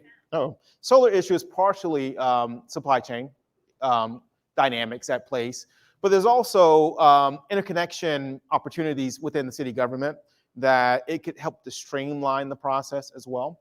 And so, to answer that question, I think that it's identifying those policies that have worked in other areas that have helped to address these issues, and then insist that our elected officials understand that these problems exist and what has worked in other places and how to get those policies implemented here. I think that's the best way to do it. And then lastly, real quickly, We can just Okay, yep, yeah. I'll stop. Go ahead, Ms. Doris. You want to talk about, what do you tell people that are frustrated with what's happening around climate justice? At the present, we are getting ready to install. We're working with an energy company to install on 10 houses solar panels and batteries. We've got this through a grant, and we're trying to fight and get the policy changed. We need new laws in place. Not only laws, we need to be able to change the old dynamics of what was going on that's not working and has not worked. So we're advocating for change through policy. We're going to different meetings. We're fighting for weatherization. We're fighting for, like she was talking about, the recycle. Okay, we have recycle here in Houston. That's, they halfway open sometimes, and sometimes they're not. But we're trying to get the laws changed, because those laws and those statutes that they're using are outdated. So what I'm hearing from you is turn to the policy, turn to the infrastructure, right? How do we create the infrastructure that people need? Uyosa, what do you tell people that are frustrated in this moment? Well, specifically, I think you already know it's not your fault. So let's name that. For some reason, I started thinking about, I know a couple of years ago, specifically the city of Houston was in trouble because of their waste management kind of contract or something that was going on with that. Policy is an interesting thing, because when we're talking about policy, we're talking about regulation in a sense, right? And what are we trying to regulate? We're trying to control the right influence that fossil fuel companies necessarily have over our daily lives in many different ways, whether that be merchandise, whether that be automotive, all the other things. So then I pose the question of, we have so much research, we have so much evidence of what needs to be done, but we don't have the regulation, aka the policy, taking place. And I think I'm torn, because one, the general conversation is vote. Okay, you can do that, cool. But I think on the other end is there are plenty of, we live in a blue city-ish, right? There are plenty of Democrats who take a lot of money from fossil fuel companies locally.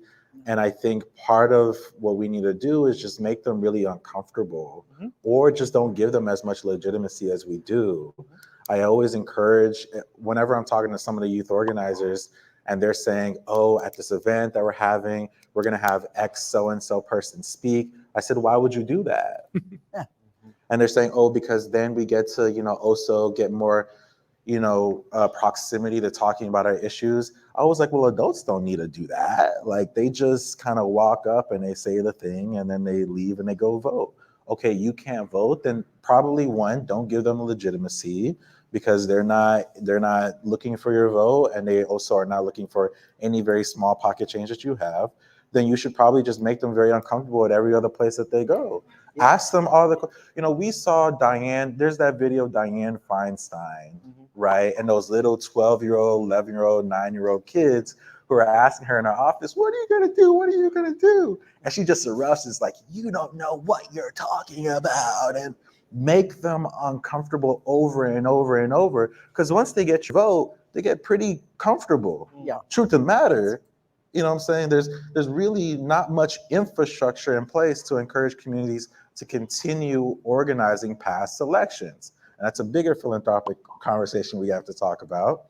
But yeah, just make them really uncomfortable. Don't give them legitimacy, right? Ask them the random question, because I promise if we all ask them that same question every day for like 7 days and it's just random people, they get real frustrated. Like, I promise, imagine if you were asked the same question every day by different random strangers on the street for 30 days straight.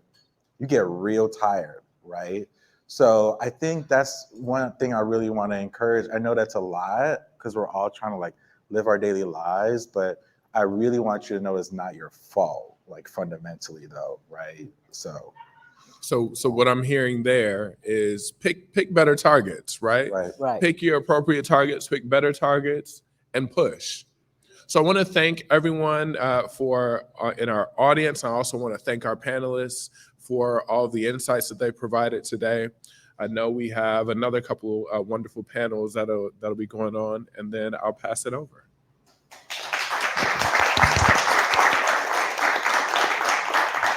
Thank you so much. Thank you so much, Jason and panelists. That was amazing. My name is Ebony Johnson. I serve as the engagement manager for Black Public Media.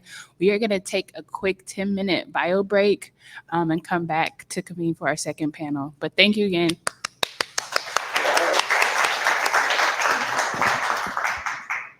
Okay.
All right, everyone. If I could have you return to your seats.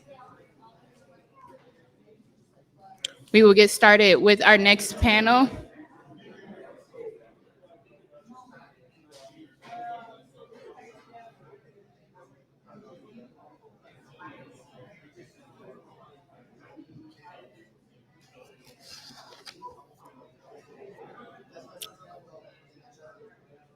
Excuse me, everyone. Can I get everybody to come back to their seats so we can begin panel number 2?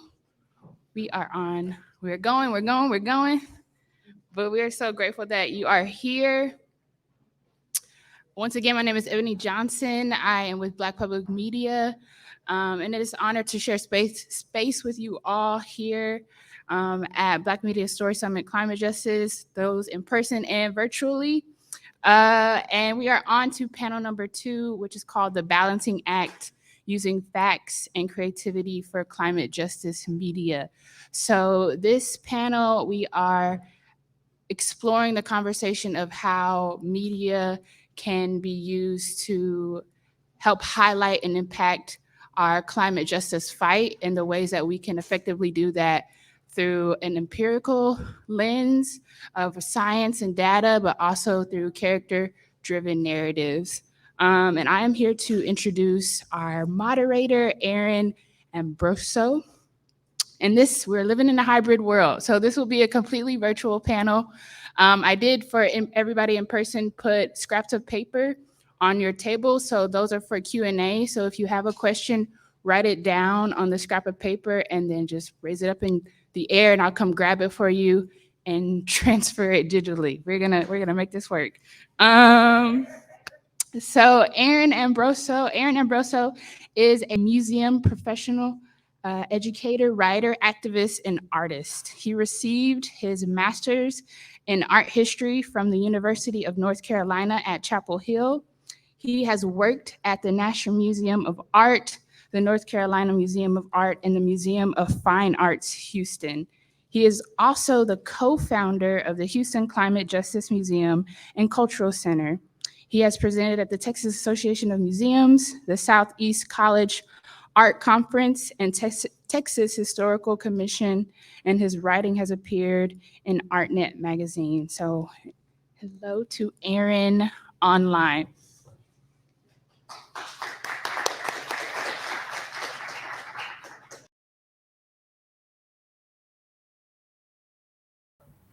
I'm not sure. Okay. I hope that you all can hear me now. We just popped up on the screen. So thank you so much for that introduction, Ebony.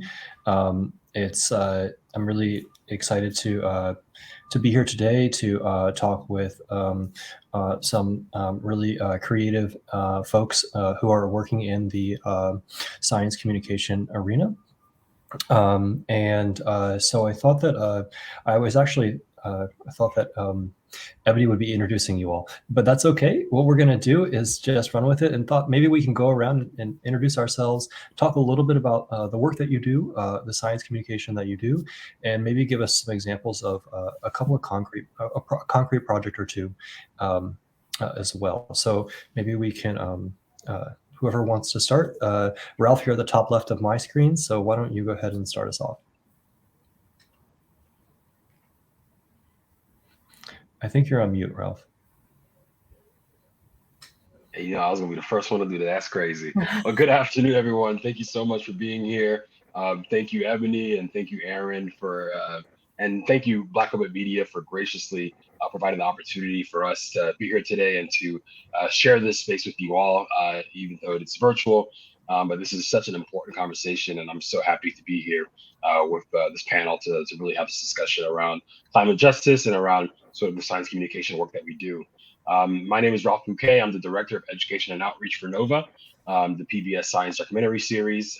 And in my role, I oversee the production of educational resources from NOVA's broadcast and digital content. So really thinking about how we extend the impact of our production into classrooms across the country. But also I oversee a lot of our outreach efforts as well. So really thinking about how do we provide opportunities for NOVA films and for NOVA content to spark conversations around these wide range of science issues, whether we're talking about the climate, whether we're talking about health and the pandemic, whether we're talking about sort of new things that we're learning in space. It really is my job is really focused in sort of creating opportunities for us to really have a long-term impact with our resources in classrooms and also in informal education spaces as well. When it comes to thinking about climate justice, one of the projects that I've been really excited to be involved with is tentatively called our Climate Across America project, which is being funded by the Corporation for Public Broadcasting. And really, this is part of a larger project called Science and Society that NOVA has been embarking on for the past 2 years. And the goal with that project is to really think about how do we tell stories about these issues that are at the intersection of science and social justice, and really sort of making sure that we are telling stories about science that are not devoid of an understanding of the social and political realities that impact us and that are impacting the ways in which we engage. So in year one, we talked about cannabis. We had a film called The Cannabis Question.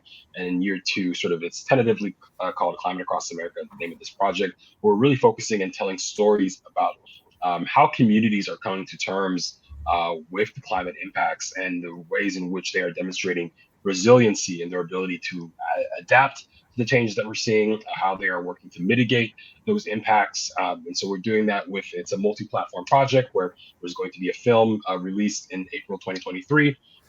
And one of the projects that I'm working on is really focused on how we are engaging the youth to tell these stories as well. And so I oversee a project called the Nova Science Studio, which is all about sort of creating opportunities for young people to tell their stories, to tell very hyper-local stories about the impacts of climate change in their communities and the ways in which their communities are sort of finding ways to adapt or to mitigate those impacts they're seeing. And so that is sort of one example of the ways in which we are focusing on not only sort of, just sort of these mainstream narratives, but also really sort of empowering youth to tell their own stories, to be sort of front and center in telling these important narratives about the ways in which these climate impacts are being felt. And, so much youth enthusiasm, so much youth activism around this topic. So we are really sort of excited about the opportunity to tap into that energy.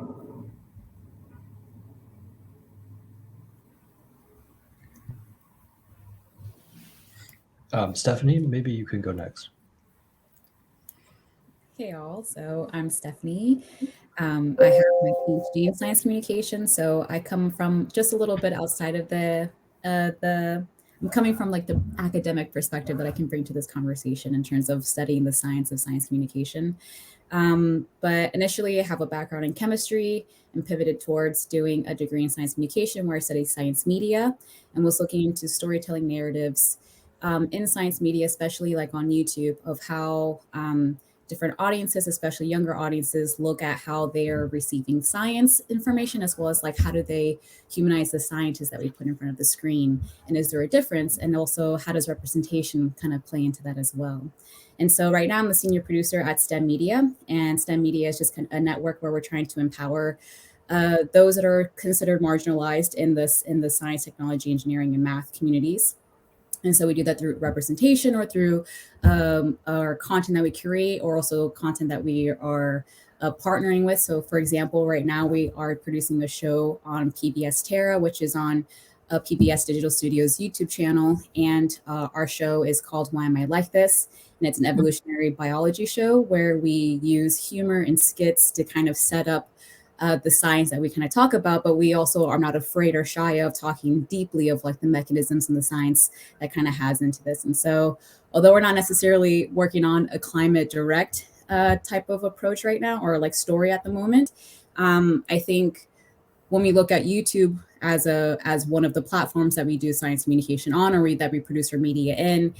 We look at the audiences that are kind of attracted to this, and usually it's always skewed towards older college-educated men. And so what we try to tackle, at least with STEM media, because we focus a lot on, representation in front and behind the camera, and how do we use that and the stories that we tell through our science to kind of broaden our audiences, and also, again, doing the balancing act between how much science do we talk about, how much do we use for humor, and how do we continue to kind of start having these conversations to get people that are not always so science enthusiasts to kind of want to learn more about science and be a little bit more open-minded to that.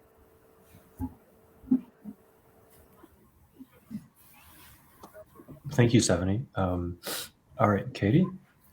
Great. I just learned that Stephanie is working in comedy, so we will maybe touch base another time. Hi, everyone, and thank you also to Black Public Media for inviting me. I'm a big fan of Black Public Media. We're part of a larger ecology of organizations that work in documentary. But I believe I was invited here to actually represent some other ideas. So my name is Katie Borum. I am a professor at American University in the School of Communication, and I'm also the executive director of an organization called the Center for Media and Social Impact, based at AU, which is an innovation lab and research center really devoted to the role of entertainment, storytelling, and narratives to really help push forward towards a planet and a country that has more, that is equitable and just.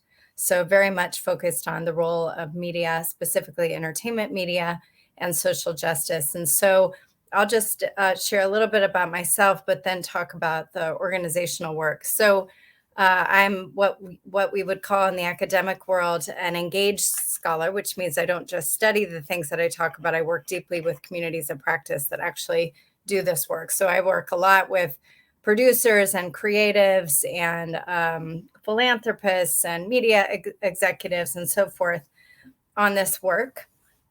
Specifically, what I want to represent in this panel today, although I work deeply in documentary as well, is the role of comedy in social change. So I've written 2 books about comedy and social change, and one is co-authored, the first one, I should say, with Lauren Feldman. And it's very much about the science and research behind how it is that audiences are so profoundly impacted by comedy when it comes to, exposure to comedy and social justice, civic, social, and public health issues. The second book, which comes out in February, is called The Revolution Will Be Hilarious, Comedy for Social Change and Civic Power. It's even more science, but it's a very deep ethnographic examination of what it means to actually bring comedians and human rights organizations together to co-create comedy based on the evidence of why comedy is meaningful as a form of persuasion, a media agenda setter, and a variety of things that we think about in media studies, which is my discipline. So specifically, there's a lot. I know Erin has a lot of good questions, so I won't put all of my answers here, but I'll just represent that both of those books do have chapters about climate justice and comedy, so quite a lot of information in those. And also at the Center for Media and Social Impact, I oversee a large brand that we launched called Good Laugh, which is devoted to actually co-creating comedy for social justice on a range of different social topics that include climate justice, of course, because it is the issue that brings them all together. And one of those projects is called the Comedy Climate Cohort that we co-direct with an organization called Gen 180, which is doing environmental justice and clean energy work. And another project that we worked on that maybe will show up in some of my answers, but I mention it here because it's one of our favorites. We co-created and co-produced a project with Hip Hop Caucus, a climate justice and racial justice organization. And the project is called Ain't Your Mama's Heat Wave. And basically we brought together climate justice and climate science experts together with a group of Black comedians, specifically talking to young Black and Brown audiences through the lens of comedy about why comedy was so important, you know, in terms of policy, in terms of voting patterns, in terms of basic community engagement. So I have a lot to say about comedy. I'm sure many of my answers will circle back to that, but I'm very pleased to be here. Thank you, guys. Thank you, Katie, for giving us a sense of the kind of work that you do. Having seen videos and production from all of you all, I can say that it's really, really exciting stuff. And I think maybe we can get right into the title of this panel, which is about this balancing act. And you all touched on it a little bit in your introductions, but could you talk a little bit about this balancing act between, let's say, presenting the science, presenting the facts, and the creative narrative that tries to make something engaging or tries to encourage people to make a change? Do you feel like you have to wrestle with the balancing act between science and creativity? Is that something that you deal with? And this is a question for everyone.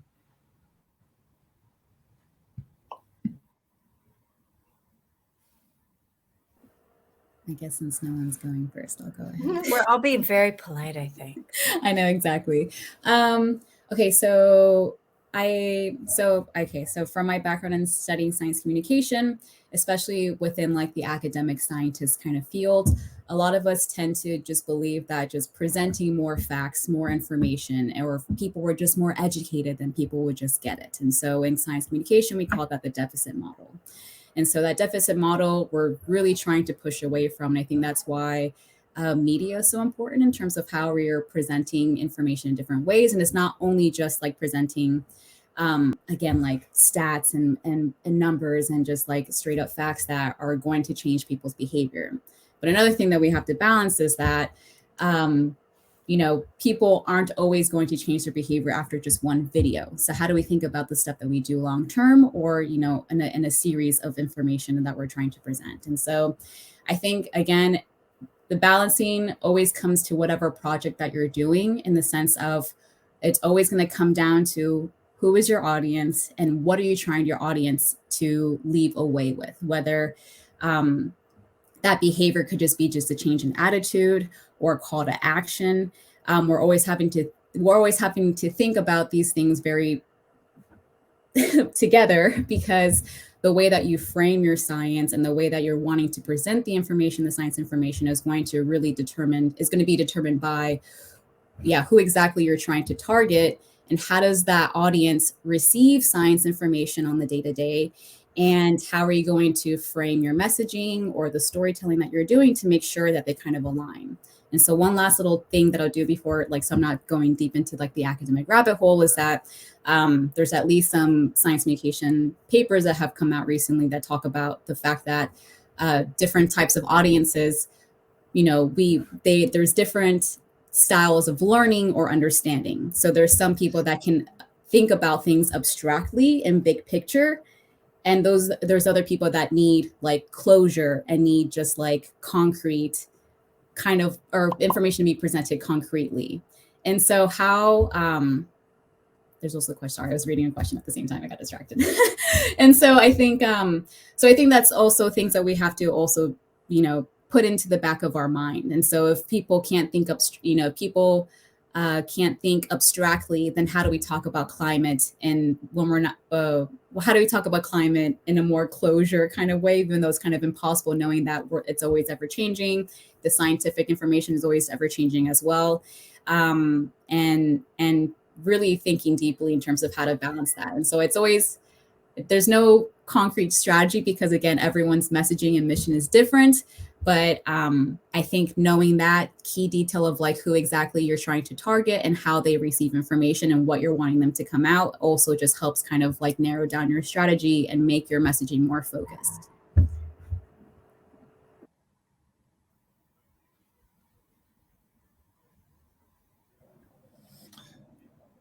Do you want, Ralph, do you want me to jump in, or are you ready? You can go ahead, Katie. Okay, I'll be quick. I love everything that Stephanie said, and I totally agree with that. I want to add here a kind of provocation. I think that when we think about wicked social problems, of which climate justice is the one, again, that unites all of them, right? It is a public health crisis. It is a racial justice crisis. It is a food crisis, all of these things. I think when it comes to wicked social problems, part of the reason that I started studying comedy and working with comedy and creating programs in comedy is because I got so frustrated at how seemingly afraid we are to embrace wild creativity. What are we waiting for? It's really bad. So when we think about the ways that we connect as cultures, as people, the ways that we connect with people and communities we may never meet ourselves, we connect through popular culture. We connect through storytelling. This is how we actually do it. If you ask any 17-year-old today or 20-year-old, like, you know, I have teenagers, I'm a mother of teens, and I'm a teacher of graduate students and college students. And I start every class by asking them, like, what do you connect on? And it's always popular culture. And yet when it comes to doing the hard work of engaging real public engagement around climate justice and other social issues, we still say things like we as a sector, and I mean sort of like civil society writ large, like, ooh, we're a little scared. I don't know, we might be offensive. We have tried everything. So I wanted to drop in this massive provocation. It's not just about comedy, but certainly about real creative culture. If we don't actively embrace and center creative culture and creative storytelling in everything that we're doing, we are falling prey to what Stephanie rightly said is the deficit model of like, well, if people just know enough. That's not how humans work. We work through emotion. We work through connection with other people. We work through humanity and solidarity and empathy and amusement. So that is really key. And I'll just add one other really geeky point when it comes to the climate movement. You know, I know there are real subject matter experts here, so I won't suddenly become that one. But I've worked in climate and other, you know, creative culture on a range of projects for years. I'll just add that it's really important that we don't think that what we do at one point in time topically for climate justice is the same as what we can do in 5 years and 10 years and what we did 10 years ago. So if we look very closely at the public opinion data around climate change, and I know probably everyone in this room does that because we're all concerned about this, we kind of won the idea of convincing the country that climate change is happening. We could say that, look at climate science deniers. That is a fringe group, y'all. That is used to polarize us. That is used as ideological warfare. It's ridiculous. It's not what we need to be focused on anymore. So if you look at the public opinion data out of Yale and Pew and others that really have been chronicling this for years, they would show a steady change in the belief. Something like 97% Americans across the way we vote believe that climate change is happening and it is least partially or majority caused by human behavior. So we don't need to communicate anymore on that level. Where we have a problem is when it comes to what we would call in sort of science and academic terms and public health terms of efficacy. When people don't feel hope and optimism and efficacy, what happens? We check out. So we kind of won the idea over many years of the doom and gloom communication that we probably had to do to convince people this is real, this is serious, this is scary, this is affecting all of us, affects some communities much more than others. So that is a piece of it. But now we're in the totally different challenge of engaging people to believe that when they've been taught to believe that it is hopeless, now we're asking people to come back in and say, well, like, not entirely. We really need you to believe that hope is possible and that you can be part of it. And we have to take that and how creative media does that very seriously. So I will stop here and pass it to Ralph. No, thank you. And I think, I mean, Stephanie and Katie made some just really great points, particularly about, I think at NOVA, we've been thinking a lot about what it means for us to take a solutions-oriented approach to storytelling about climate change. And I think that is just, again, I think part of, I think the new vanguard of what science communication, science media needs to be able to do, which is to really sort of center these stories around, here are the communities that are being impacted, and here's what they're doing, or here's what isn't happening or what should be being done, based off of sort of the best science that we have at our disposal about solutions that can be put into place in these communities. And I think that is an important part of the conversation. I think often about how like so much of climate change media, years ago was really focused on sort of these, like Katie mentioned, these doom and gloom stories, but were also often focused they weren't really often human centered, so you can talk about glaciers, you could show that picture of a sad, polar bear that's, famished, on that ice block. And I think, while it was important, I think for those images to be seen and people to know that, I think it also, did, I think, a bit of damage of sort of displacing it from being like a human problem that we were actively facing and experiencing right now. And I think the best way in which we've been able to do that, and ways in which I've seen that's been done effectively, is by, again, taking an approach that allows us to tell stories about the fact that there are disparate impacts that are happening in communities, that that even within cities you can see sort of disproportionate impacts with regards to things like heat, like within like the inner city, where you have like where the neighborhoods are just like a couple of degrees warmer than they are in the suburbs. And like, so I think there's a way, and there's a significant importance for us to be very hyper local in telling these stories, and particularly in doing something that I think for a long time hasn't been the case in science communication. I think now there's over the past like I think decade or so, there's been this growing movement around inclusive science communication, and how important it is for us to to not talk about science in a way that's, again, that's disparate from the social and cultural and political realities that exist around us. Science is not this sort of neutral edifice,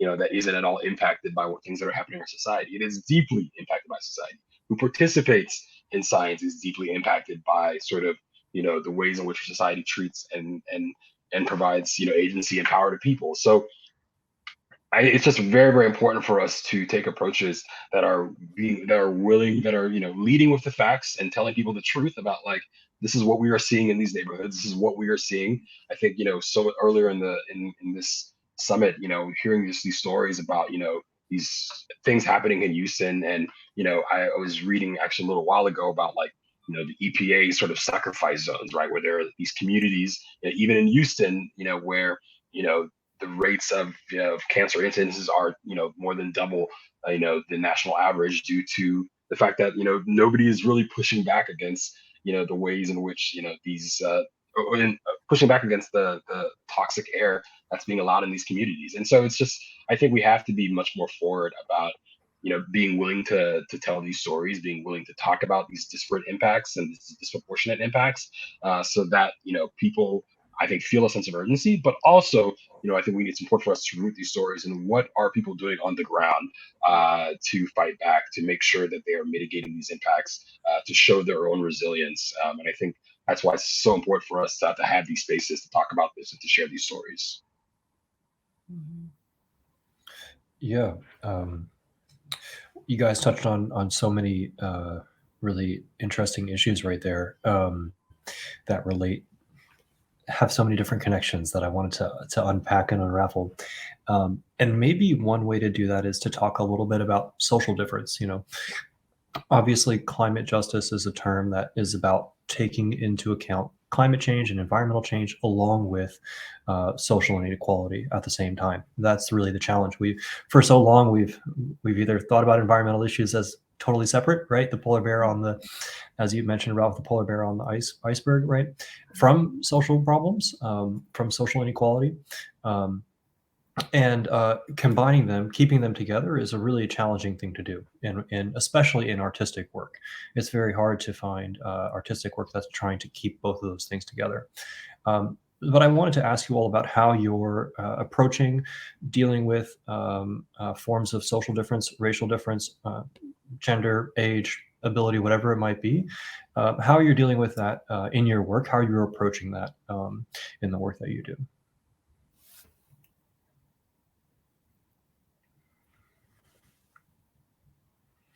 I mean, I can hop in real quickly. I mean, I think, it starts, I think, with simply just telling the truth.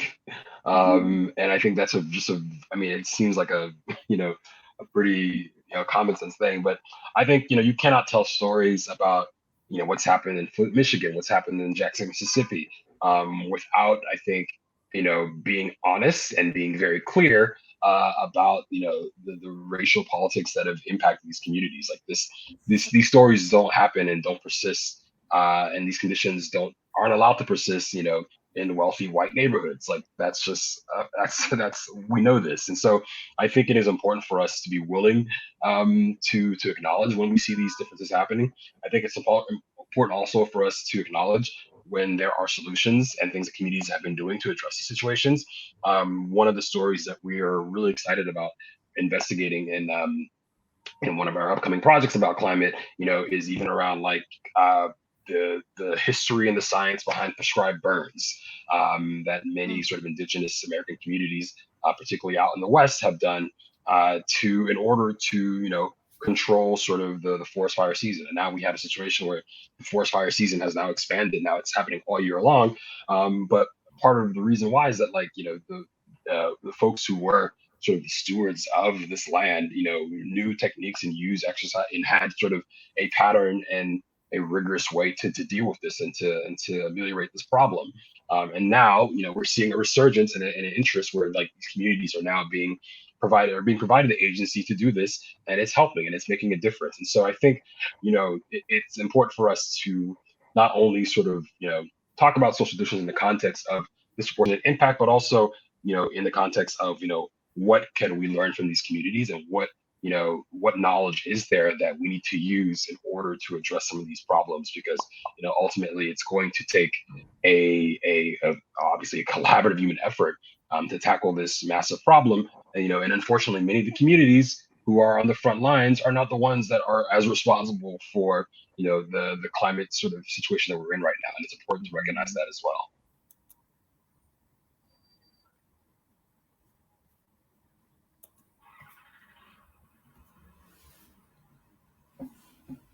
Stephanie, do you want to go? I don't. Yeah. So I don't. I was like trying to nudge for you to go. Oh, I'm happy to do it. I just wanted to let you go. I'll go last. Okay, got it. No problem. I'll contribute some. I was listening very carefully to the question and Ralph's response. I think I'll offer something very specific from our work in case it helps the many strategists that are probably in the room in Austin and virtually, or hopefully maybe will inspire some thinking. So we, thinking about different audiences and impacted communities, when it comes to climate justice storytelling, I believe probably the thesis of this entire convening is the absolute fact that we have not heard from the communities that are most impacted directly by climate change. Just as a fact, right? So when we see out of, even sort of the big Hollywood portrayals of climate change and climate justice, we're still seeing a very white, big city lens on that, right? And so that, there's a lot of reasons why nature has been shown a lot. Obviously, we understand that. But it's a very white gaze. And we know that communities of color, not only in the United States, but disproportionately around the world, are much more directly impacted, socioeconomic groups, et cetera. This is not a mystery to anyone. So one of the programs that we run is called Comedy Think Tanks. And we're really inspired by the idea that part of what, also just speaking of comedy specifically, comedy and Black and Brown communities, we haven't heard from Black and Brown comedians very much on in a comedic sense about climate change for all of these same reasons that we're talking about, right? White supremacy systems, et cetera. So we run this program called Comedy Think Tanks, where we bring together comedians who represent the communities that are impacted by whatever social justice topic we're talking about.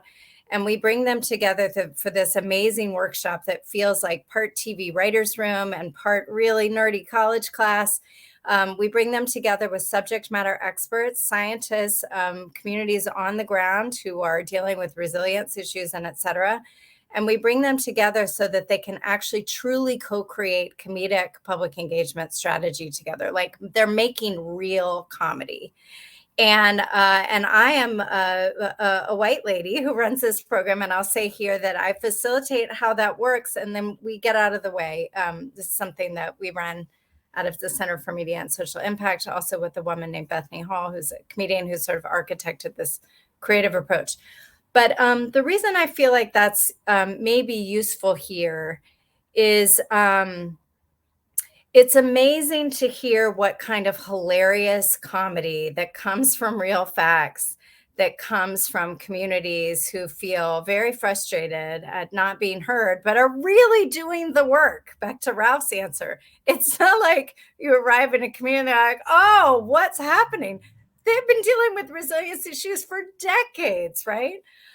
So when that gets to be communicated through comedy, through the outrage and absurdity of injustice, but also the play and hope and optimism that comedy can create, like really funny jokes come out of that, completely through a lens that has been completely ignored in big entertainment storytelling. So it's been really our great privilege to help facilitate that work and then get out of the way of it and watch it happen. But I think the bottom line of where I want to come back to with Aaron's question is we could never imagine doing this work without curating groups of comedians and subject matter experts who are absolutely the people already doing the work, already doing the creative work, already doing the science, already doing the community resilience work on the ground. Every time I'll just end this by saying this is how we facilitated this project called Ain't Your Mama's Heat Wave, which is all Black comedians talking about climate justice, which was facilitated in exactly in the right way. And there's a comedian named Mamadou Njai. He's famous-ish, so y'all should look him up. He's great. So Mamadou we did a stand-up comedy show that we co-produced with Hip Hop Caucus and filmed it in Norfolk, Virginia, which is already subject to incredible flooding, already the story of gentrification and poverty and racial injustice, structural racial injustice, since its creation. And so it's very much located in that place for a reason. But Mamadou tells this joke about how like the whiteness of sort of climate change communication has started to feel. And he's like, well, let me tell you what it's like inside one of these white climate justice rooms. Like, here's what they care about: straws. And he does like a visual. So I feel bad that I'm doing Mamadou's joke. You all can look it up. Straws, polar bears. And then he gets all the way down to the list and he says like, oh, Black people on the bottom. And it was really funny to a majority Black audience because it was sort of cathartic and resilience building and like outrageously funny while also having truth to it, right? So anyway, that went into a rambly place, but I can't say enough good things about co-creation with artists who may be predisposed to do this work and bringing them together with subject matter experts and letting real artistic process take over instead of what I call like conference room creativity, which is you invite creative people in and you say like, oh my God, can you fit in these 10 points of intervention? Like already it's not very interesting, right? So like let artists be artistic and reinvent something out of the science. It's always a magical and courageous way to think about building new public engagement. Over to Stephanie.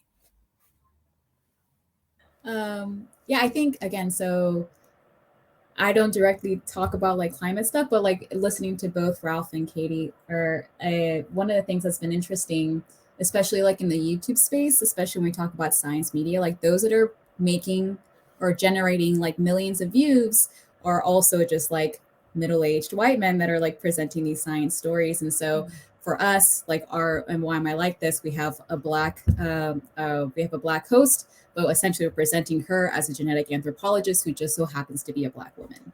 And so I think the most interesting thing or shocking thing that's been a challenge for us to kind of create stories in this space is because like we'll be getting comments, even though they're like very far and few, of just like, what is this woke content? Just because we're presenting a person of color on screen when they're so used to seeing like the Mr. Beasts and the Veritasiums and the Mark Rovers of the YouTube space that like are popular or whatever. And so that's kind of been like a challenge, because it's like, so I'm curious in terms of like with the work that Ralph and Katie are doing is like, you know, Katie mentioned that like the comedians are presented to other Black audiences. And so like Ralph, I'm also curious into like the environmental work that you're doing. And like, again, like when you're talking about inclusive science communication, is it already to people that are already open-minded to like inclusivity and wanting to have these stories and seeing their own stories presented on the screen? Whereas a little bit different for me, where we're trying to infiltrate an audience that's like very white-centered, college-educated men who are like, you know, always, again, like if we see a Black person on screen, they're just thinking it's a woke agenda. And so it's kind of a challenge that we've been trying to face and look into. But I think through representation and they're just through the fact that like, no, like you don't have to see like, don't look at like, just look at the science and just listen to the science. And we provide sources within the descriptions and be transparent in the sense of like where our sources are coming from, that we're able to kind of start skewing the trustworthiness into communities that we're trying to kind of like make a space for ourselves in. So I don't know if that answers anything, but that's just something that just kind of brought upon in terms of like what challenges we're facing when we're trying to, you know, again, be inclusive, be like harping on the fact about representation, but then we're doing it in spaces where like they're still closed-minded to that, or they're labeling us as woke when it's like, that's, you know, we're just trying to talk about science through a different lens.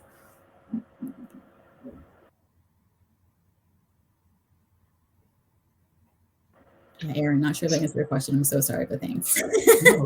No, I think it's great. There are so many ways to think about these issues, and so many ways that everyone's work here is approaching them. So it's not about just one approach or one way of thinking about it. But I feel like Stephanie was asking Ralph a question in terms of maybe that question, Stephanie, I'm translating here, is who is your audience, or who are you creating for? Is that generally what you were asking, Stephanie?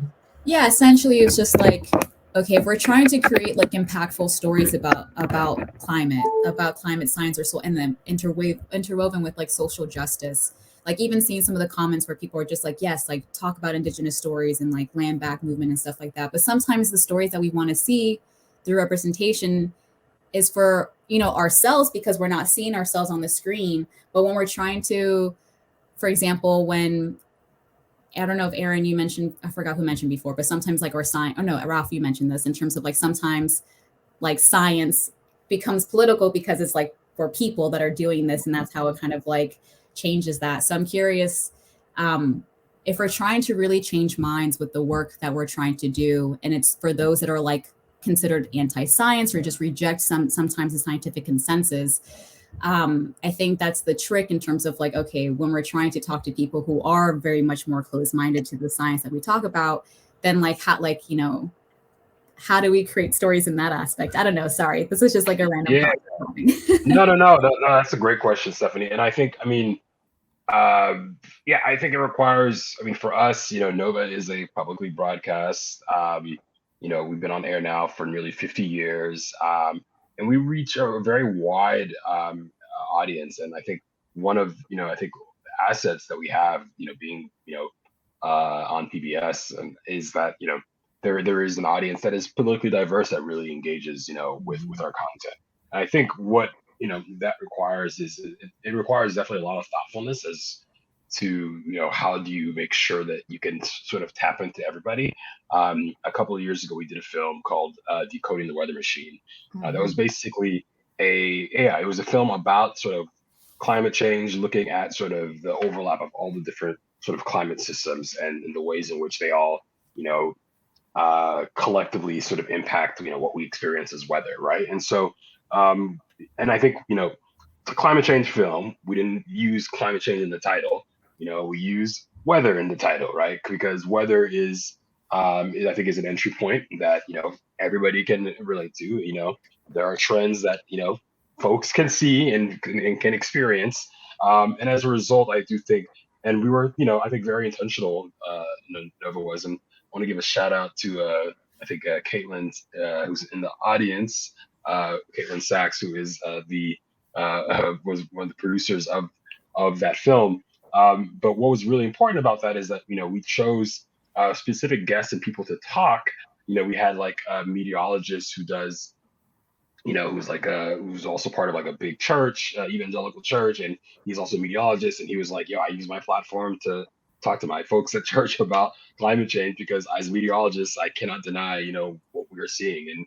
And there are a couple scenes that use, military scientists, to talk about, the very real impacts that they were seeing on naval bases and like the ways in which they have to be thoughtful and prepared about this because it is happening. And so, trying to be sort of conscientious about, are there opportunities and ways to use voices that will have, credibility to some of these audiences that may, not normally, or not, who just may not normally sort of be open to that conversation, and to make it very, very real to them.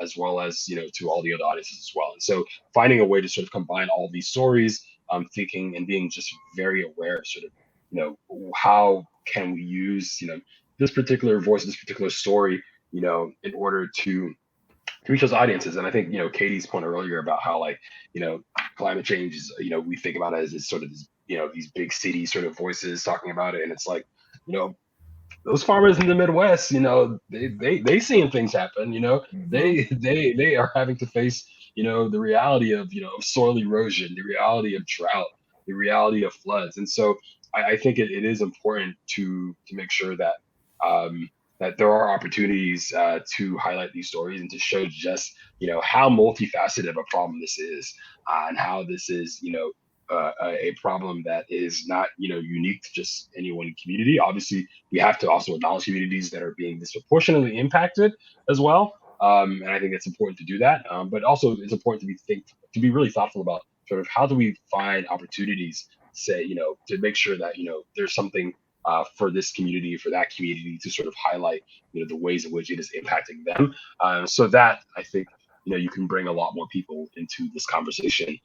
And make it a lot more real and tangible for them, in a way that they can't look away from it, because collectively we cannot. And I think that's something that you see like the Gen Z sort of movement and how they are sort of, they realize that they realize the threat, they see it as an existential crisis, and are acting on it. And I think we have to find opportunities that we can with these different audiences and with sort of different voices, to make that conversation sort of present for them.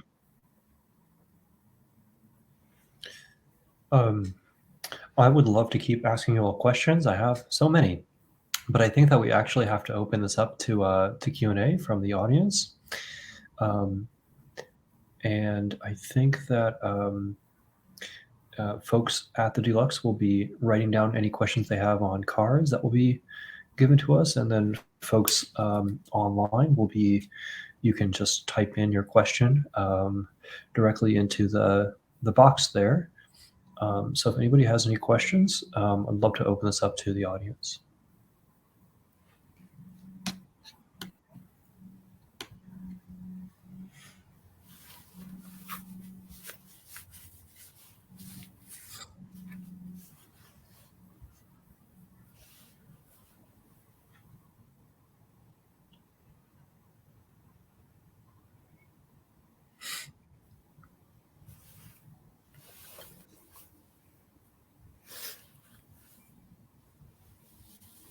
I'll add something really quick, Erin, while we're waiting for that. I just wanted to add this point, is that when we think about social change and media, I love that, participatory storytelling. That is all our work that I just described, Sherry. But I'll just add something really quickly. I think a lot of times when we think about social change and communication, we rightfully talk about, getting, I don't know, it depends on what language we all use, right? The persuadable middle, getting people in the middle, not on either end of an ideological spectrum or a psychographic spectrum and all of that. So like getting people to change their minds. But it's really important that we never forget about the civic power building that comes when we actually speak directly to audiences that need to build solidarity in their own communities. So, I teach a class called Communication for Social Change, not surprisingly. And we spend a lot of time talking about that. So it's not, I think not all of what we are doing is meant to be, I'm going to reach my mother who will never agree with me on anything. Like I'm giving up on that, right?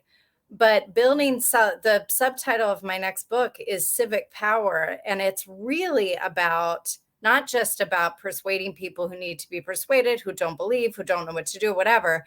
It's about building real cultural and civic power within communities that don't often feel it.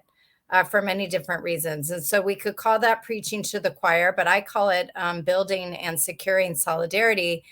And there's no end to the power that can happen when communities actually, feel represented in lots of different ways, and can build civic and creative power out of that. So I just want to, maybe for anyone in the room who's thinking of social change as only reaching people who don't agree with you, I think it's not always that. Just to add that. Now there's really good questions coming in. Yeah, we have some good questions, and so one of the first question that came in was, how do you think about participatory storytelling in your efforts? I know that Ralph and Katie, you were both doing that in a variety of ways, and I think we can all see all of these questions. So feel free to answer one, or if we can start from the top. I think Sherry's question was first, but however you all would like to do it.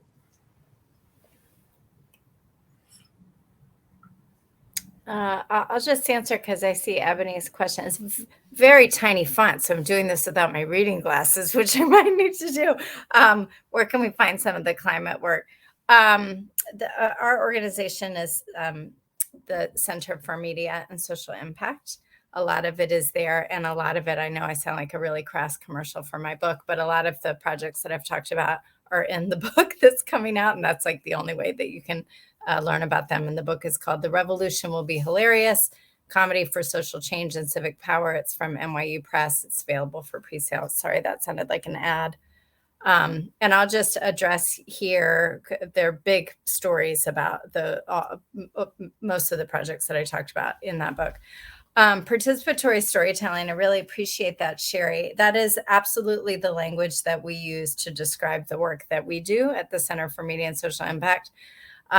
It's the heart of how I teach about this. It's, when we look back and think about the revolutionary media moment that we are in, it's hard for people, I think even, when I teach about this there are now all Gen Z in my classes, right? When I talk about how we move from the analog age to the social media age to the streaming age, and I talk about the changes in power and gatekeeping between those systems, it's almost hard for them to fully contemplate how powerful the potential is in the hands of all of us, regardless of the ills of social media. And there are many, but the idea that entire representational movements have started and gained real progress because of participatory media, because we are able to create things on YouTube and broadcast our dissent and our solidarity on Twitter and other forms of media. And so all of the work that we do absolutely leverages that, those platforms. And again, there's a lot of reform they need when it comes to surveillance and hate speech and all of that, but we cannot deny the incredibly powerful role that social media have played in for many groups who have been not represented in a variety of social issues. So I think participatory storytelling is key. I'll add one other thing here. What we mean by that is taking advantage of the tools and the platforms that allow us to make media and to distribute media. And I'll tell you also from my vantage point as a scholar on this stuff, It has absolutely changed how big entertainment, big Hollywood does its work. So the fact that there are entire television programs on TV now that probably would not be on the air were it not for the profound role of social media. Patriot Act with Hassan Minaj, Insecure with Issa Rae, a whole Lily Singh on YouTube, a whole range of young, diverse, incredibly creative, amazing storytellers created their work first in participatory storytelling forms, and then Hollywood took notice, and now the way that the entertainment system works is completely radically changed because of that. So I think the more we do that work, the more that we create audience, we shape audience, we say to gatekeepers in the bigger sense of the industry that lots of audiences have voice that perhaps they weren't hearing before.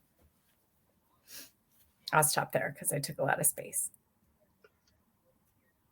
Just quickly follow up on Katie. I got to give a quick shout out to another show, Abbott Elementary. Yes. I was a former public high school teacher in Philadelphia, and so the way that show has done to really sort of highlight so many of the problems and the challenges and just the real life stories that teachers face and throughout this country is a phenomenal example of how both the media has sort of or social media has democratized to some extent who has access to be able to tell their stories and provide these opportunities, but also I think it's just again a powerful reminder of how you can use comedy to really sort of incisively highlight sort of inequities and challenges that communities are facing. I did want to hop in to answer one of the questions about are any of you considering using virtual reality and immersive storytelling as a way to inform the community? And I don't know. I can't drop any comments or links, but a good example. We actually did do a project a couple of years ago in partnership with Frontline called Greenland Melting, which was an immersive VR sort of experience all about climate change, where basically people put on headsets and go to Greenland and sort of follow these scientists as they show you sort of exactly how we're quickly seeing these change in the glaciers there. And there's also if you go to the Nova PBS YouTube channel, there's a 360 video version of that experience. But the immersive experience was, I think, on the HTC Vive that we created that for. And so we took that to different conferences and stuff. And it was really incredible, again, to put people in an environment where they could actually, in a narrated experience where they're actually walking through these ships, they're walking onto a glacier and seeing sort of, the impact and change over time. And I think, I think VR and is, I think, I think within reason, I think there are ways in which it does provide some incredible opportunities to use that sort of storytelling to really, face people with these images they normally wouldn't be able to have access to. Oh, shout out to Carlos. You got that link in the chat. Thank you. But yeah, just wanted to share that.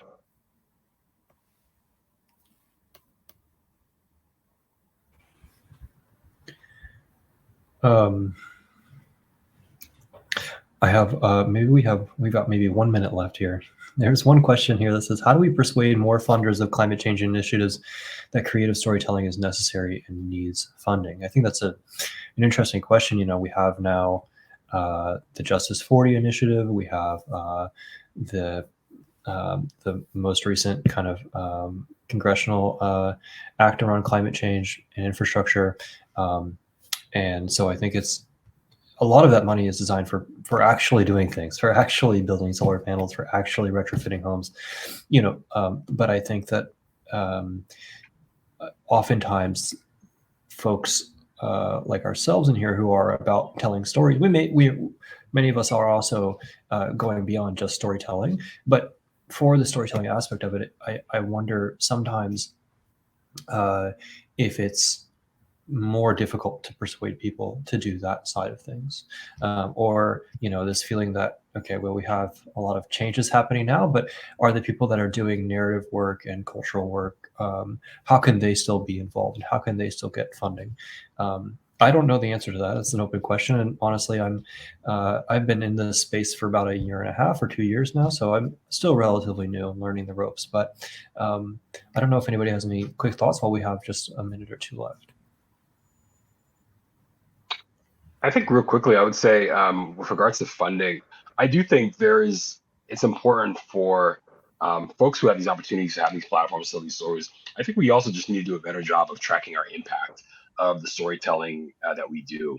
And I say that to say, like, I think Stephanie brought this point up earlier about how, whether or not you're looking for, changes in knowledge, changes in attitude, changes in behavior, I think it will do a lot if we are more proactive about sort of making sure that we can actually, look at the impact of the storytelling that we do on the communities that we are looking to engage and to reach. And I do think like it becomes easier, I think, to sell when you can say sort of like, through this project, we were able to, get this community to, and do this sort of long tail public engagement that allowed these conversations to happen that ultimately sort of increase people's knowledge about this issue. Or had some sort of impact on their attitude or their behaviors. And I think this is something that we think a lot about in public media is sort of how do we track impact? How can we be more astute in measuring sort of the long tail impact of these projects? And I think that's something I think that can help in being able to to persuade more folks to get involved and to put and to invest more into these opportunities to tell these stories. But I think I think one way is by being much more upfront about what it is that we're actually hoping to do and accomplish with these projects, who we're trying to reach. And again, it doesn't always have to be tied to, as I think, whether it's focus groups or whether it's, screenings that we host, to engage the community, like find those opportunities to sort of, to get data from folks, to assess sort of how, whatever you're producing is resonating and landing with them and their communities. And I think that can be an important part of, I think even, you got to storytell sometimes to sell your storytelling project, and I think, being able to do that and talking about impact is one way to I think to get that sort of investment. I want to add real quick, I know we're out of time, but a key word to look up for potential funding sources is informal science learning, especially when it comes to like the science communication space. And so like we're right now, like we're trying to fund right now for some projects as well. And there's a lot of grants from like the National Science Foundation, the Burroughs Wellcome Fund, Cavalli Foundation, or yeah, kind of look up where like science communication meets media. And that's usually the umbrella where like informal science learning happens. So then that's where you have the funding to, you use your story to convince people to kind of give you the money. You have a plan for the impact and how you're going to measure the impact. And then usually like these types of grants are able to kind of like, because you're tracking that, there's a potential source of funding to help you actually produce your show, or at least, fund the impact that you're going through that. So I'll just add that. Thank you, Stephanie. Thank you all so much for sharing your experience and your knowledge today.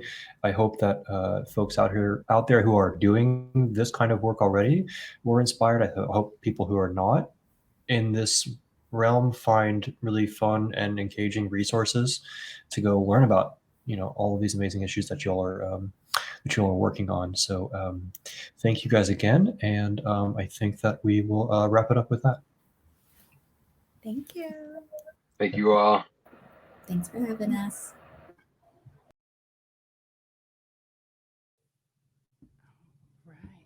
Thank you. Thank you so much, panel 2. Thank you, Aaron. Thank you, Stephanie, Katie, and Ralph. We are going to take another quick bio break. How are y'all doing? Y'all okay? All right. Yeah. Thank you, everybody in person, online. We have one more panel, and then we are going to go to lunch. So think about food. It is in the future. But thank you so much again for being here. So we'll be back in 5 minutes. All right.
Oh, her paper. Oh man. Woo.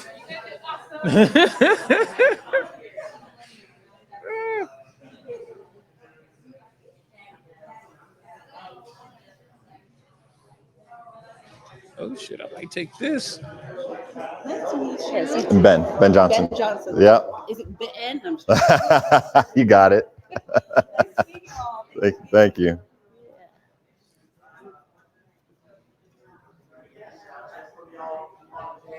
One, two, three, four, five, six.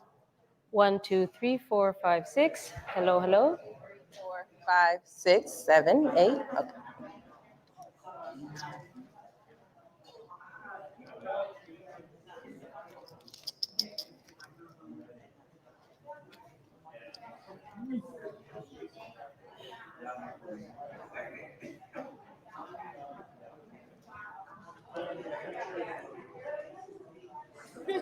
It's also freezing in here. It is cold, huh? I'm like very cold. Yeah. Turn off the AC. Please. It's the first thing I did in the hotel room. I was like, heat? Yeah, I had to turn my heat on last night. I was like, oh, wow. I've been in denial for a couple of weeks about winter. I'm always in denial for a year. I mean, I was in Edmonton last week, which is Western Canada, and we had half a foot of snow. Yeah. It was below freezing, so. Yeah.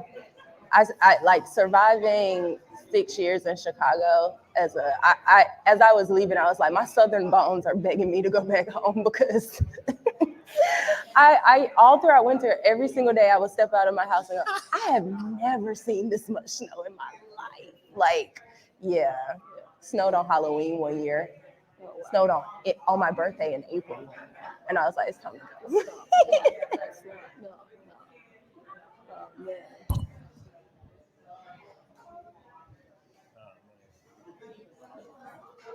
Oh, great.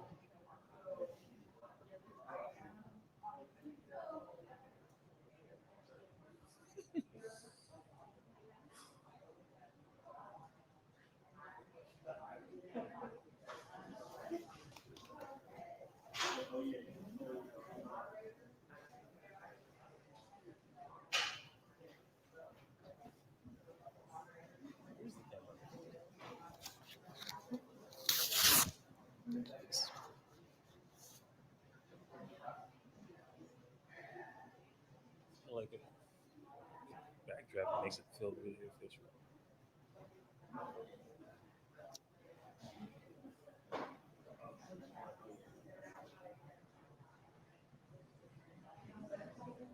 Oh man, somebody would have to read that.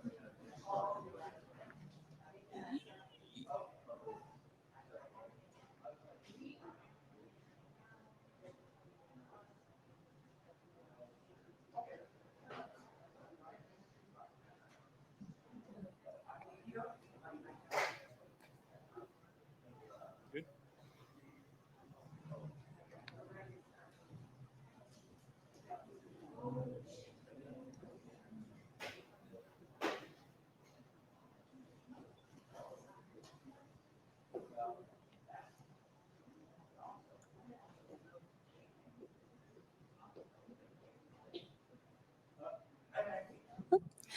Hello, hello. So we are getting ready to move into our third and final panel of the day before we go into lunch and then our breakout sessions where I'm sure we will have a lot to discuss with each other. So our next panel is we're going to be talking about creative case studies, and we're going to talk to 3 directors, producers about how they are integrating environmental justice and climate change into their artistic practice. Moderating this discussion, we have local filmmaker Ronald Jones, and I will read you his lovely bio. Ronald Jones is an artist and documentary filmmaker based in Houston, Texas.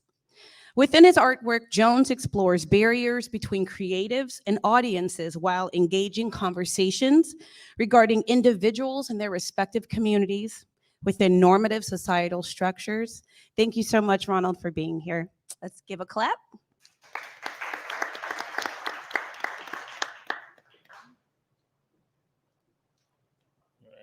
just going to start off by saying I'm already nervous. Thank you all for having me, and thank you, Black Public Media. Did I say that right? Yes.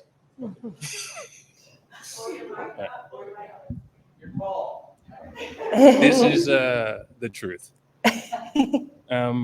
I would like to start off by saying that I'm going to follow suit with the previous presenters and allow the panelists to introduce themselves, if that's okay with you all. And while that is happening, your trailers for your films that we have access to will be showing on the screen behind you. As was stated, I am a filmmaker here in Houston, but primarily I'm an artist. And that's all I want to say about myself. So I guess we can start with, sorry.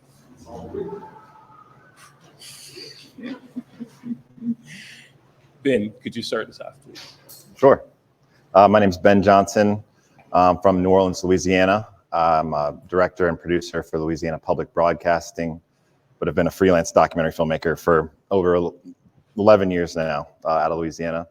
I've been in New Orleans since 2007 and came down for school, went to Loyola University, and fell in love with the town and the state. And there's no shortage of interesting stories in Louisiana.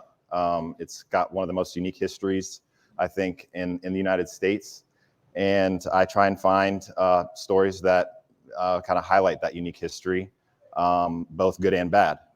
So I have worked on 3 different documentaries, finishing the 3rd one now, which is about the Pointe-au-Chien Indian tribe in Lower Terrebonne Parish in Louisiana. And they are living, it's a Native American tribe that's living on the fastest eroding basin in the United States. And so the land is disappearing every day. And I'm trying to kind of highlight their culture, what life is like down in Pointe-au-Chien and what the people are like and how unique and beautiful the people are. Everyone in the town speaks French. It's a dialect of French called Indian French, which is a mixture of Chitimacha words with French. And it's a place unlike any other I've ever been. And it's in danger we're in danger of losing it. So I'm trying to highlight that culture and tell their story. Thank you.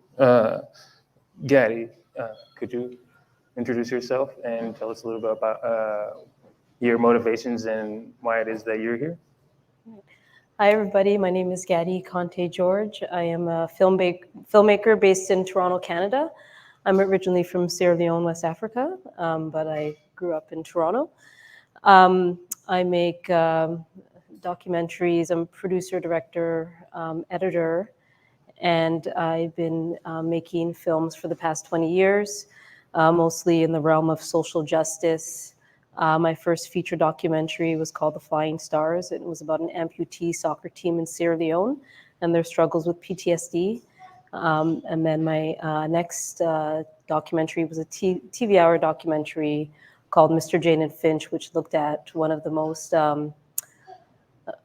stigmatized communities in Canada, often considered the most dangerous, but really a community of immigrants and a high population of Black people.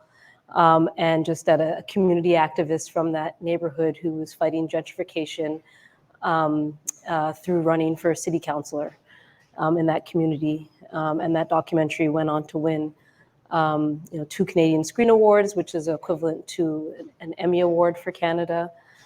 And that was in 2019. And in 2017, Hurricane Irma directly hit a small island in the Caribbean called Barbuda, which is the sister island of Antigua. You should normally say Antigua and Barbuda, but Barbuda is so small that people really just say Antigua. It's a twin island state. And Barbuda is where my husband is from and his entire family is from. And that hurricane destroyed or damaged about 95% of all structures on the island. The island has a population of just under 2,000 people. And when the hurricane hit, the central government in Antigua forcefully evacuated the entire population of the island to Antigua because Hurricane Maria was on track to also hit the island within a week. And that started a cascade of what many folks call disaster capitalism, displacement of a people. And so I've been documenting the island since. I've been documenting in 360 video as well as traditional 2D video, just the massive changes that have been happening on the island, and the fight that people have against the central government and the developers. Barbuda has a very distinct culture. At the end of enslavement, the Barbudan people were kind of left. They didn't even know that they were emancipated. The island wasn't listed when the British emancipated enslaved Africans in 1834. Nobody told the Barbudans, and for a year they continued in enslavement and pretty much freed themselves when word came to the island, and then also rebelled against being moved off of the island to Antigua in exchange to settle the debt of the British enslavers. And since then, they were left on their own, and they formed their own systems based on their African indigenous knowledge, and started a communal land ownership system, which was been in practice to this day. So none of the land on the island is owned by any individual person. It's collectively owned, and through that system, they've been able to, evade poverty. Everyone has a home for themselves. Every Barbudan is entitled to a piece of land to build a house, to do business, and to do agriculture. And the central government in Antigua has systematically attempted to change this, to privatize the land like it is in Antigua, to sell the land off to private investors and such. And Barbudans have been able to fight against this and uphold their system until the hurricane hit. And in 2018, the central government changed that law, and Barbudans have been fighting ever since to hang on to their land, which has been kept pristinely without major environmental damage, and that now is all under threat. So I'm just documenting that story. Zita? Hey y'all, I'm Rashida Cox. I'm the director, producer of Freedom Hill, which is a documentary about the environmental racism washing away the first town chartered by Black people in the country, which is Princeville, North Carolina. It's in Eastern North Carolina. I'm from Eastern North Carolina. So growing up, saw a lot of hurricanes, saw a lot of flooding in my communities. Eastern North Carolina is primarily rural, primarily poor Black folks. Didn't really have the language or the understanding of what was happening and just how man-made our state is when it comes to who floods and who doesn't. And so I was like the poster child for journalism growing up. I was editor of all my papers. I always wanted to be a storyteller, and went to UNC Chapel Hill, got a degree in journalism and broadcast news. So I started out as a TV news reporter.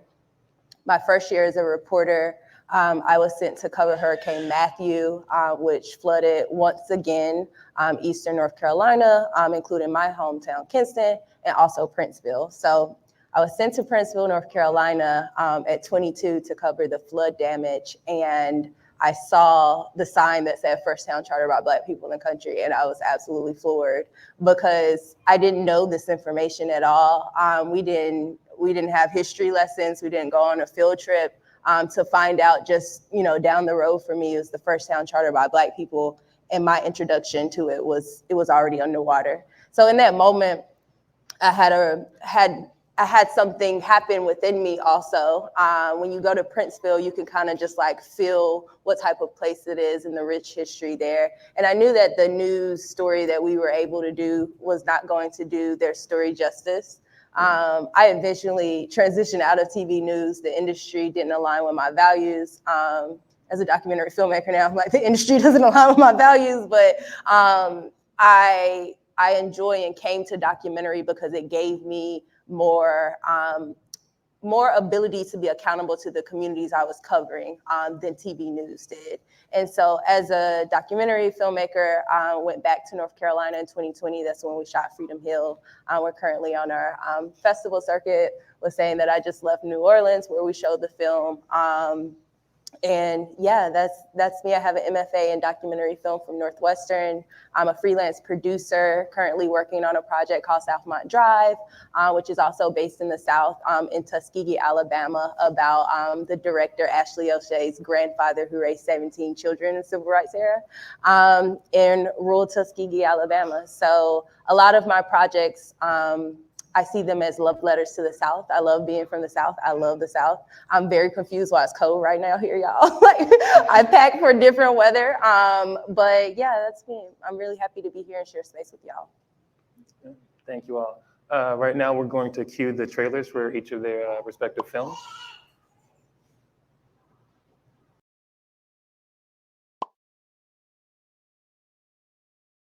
What do I say to someone who said people shouldn't live here?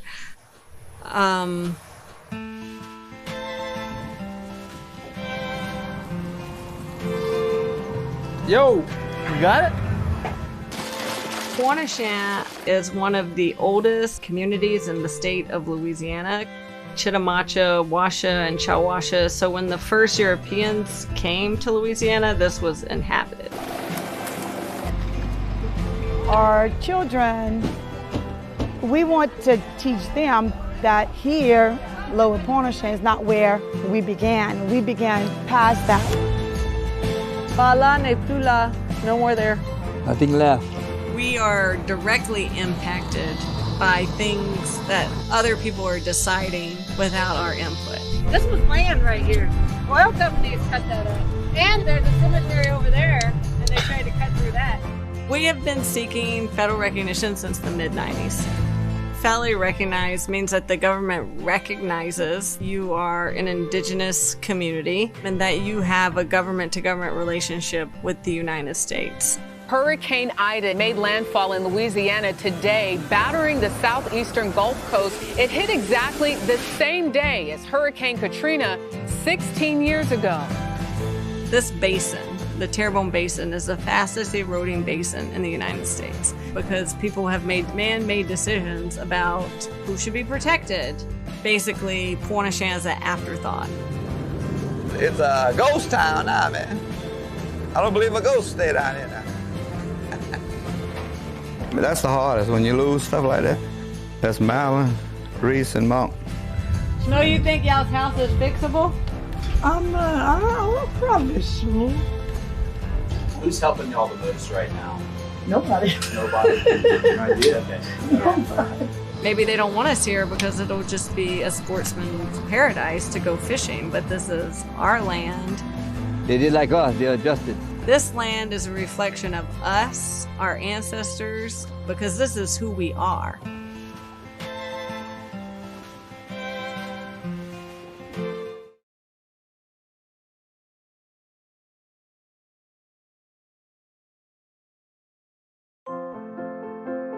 Waimoni Rising is a project with 3 components: a TV hour documentary, a 360 VR experience, and a 360 VR app. My name is Gaddy Conte George, and I'm a documentary filmmaker based in Toronto, Canada. Waimoni is the Arawak Indigenous word for Barbuda, a small island in the Eastern Caribbean. At its heart, these experiences are about the land, the people of Barbuda, and the threat to their way of life. Living in Barbuda for a few years and marrying into a Barbudan family has truly given me insight into and an appreciation of a unique way of life that centers around communal living and responsibility for the land. This way of life has been slowly fading. Elders have been passing away at increased rates since Hurricane Irma directly hit the island in 2017. The rebuilding process has divided the community. However, many Barbudans are working to preserve these traditions, and I am passionate about capturing these treasured aspects of Barbudan life. The Waimoni Rising 360 Cinematic VR Documentary Experience.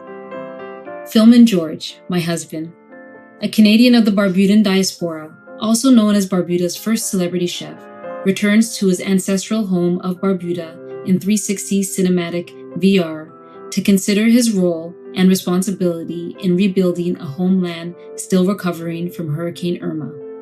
The 20-minute experience transports viewers from a backyard garden in downtown Toronto to the top of Two Foot Bay and into the wreckage of George Jeffrey's once home. This is my... You stand beside Philman as he hears Barbudans share their experiences and identifies how Western culture can integrate ancestral African indigenous knowledge and practices into everyday life.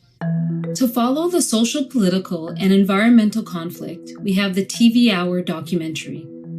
All lands in Barbuda are owned in common by the people of Barbuda. But this current administration has repealed that law.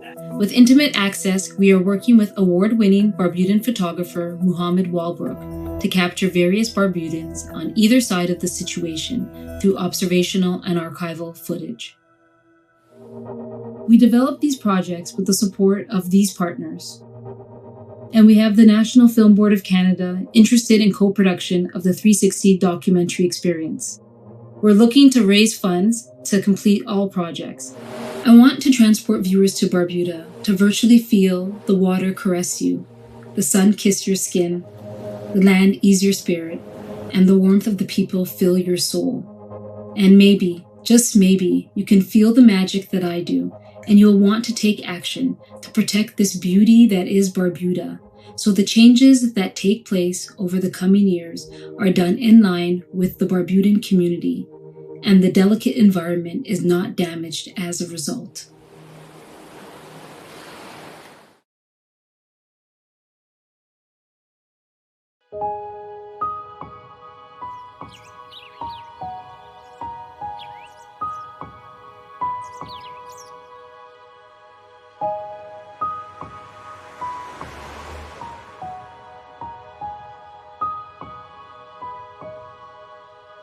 We played on the basketball courts in Princeville. We ran through the woods in Princeville.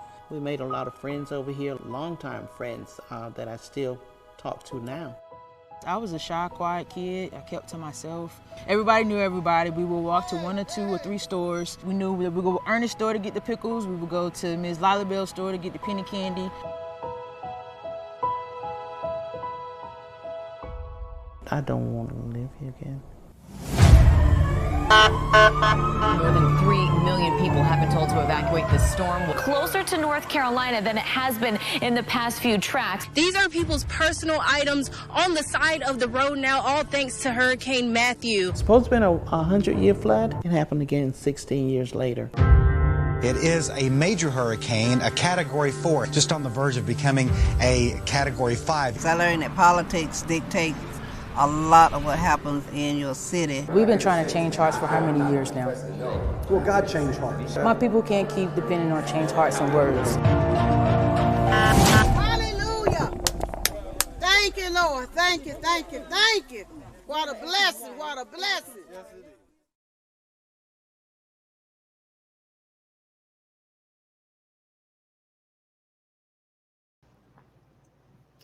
Those are all really great. I like to think of what we do as filmmakers, producers, is create something that I thought I coined maybe like 5 minutes ago, but realized it already existed. Edutainment, the idea that we can take something that is primarily information and create something that is both informative and entertaining, that can move a message not just from your mind into your community, but like to add to a greater conversation about what's happening globally. And I believe that what you all are doing is addressing these things. And I won't say like a microcosm, but within the communities that you're impacted, that you're affected by or exist within. It's like you're not just telling a story, you're conveying a message and allowing people who would not otherwise have agency within the scope of the mainstream media a voice and giving them visibility and within not just that conversation, but in a larger one. I would like to ask you all if you would mind elaborating on your respective entry points into the stories that have been presented in these trailers. I think that a lot of times what we end up doing is we try to tell the story we're most familiar with, and a lot of those stories are those from the communities that we reside in, and yeah, so if you would not mind starting, Gaddy. Mm-hmm. Well, for me, when the hurricane hit in 2017, I immediately wanted to hop on an airplane and go, but it just wasn't possible. My second son was 1; he was still nursing. There was no electricity. There was no running water. I couldn't physically go. And then in 2018, the summer of 2018, Barbudans in the diaspora planned a homecoming to all go back to Barbuda, because there's more Barbudans in the diaspora that live on the island. And at that time, there were maybe 300, 400 Barbudans that had returned to live full time.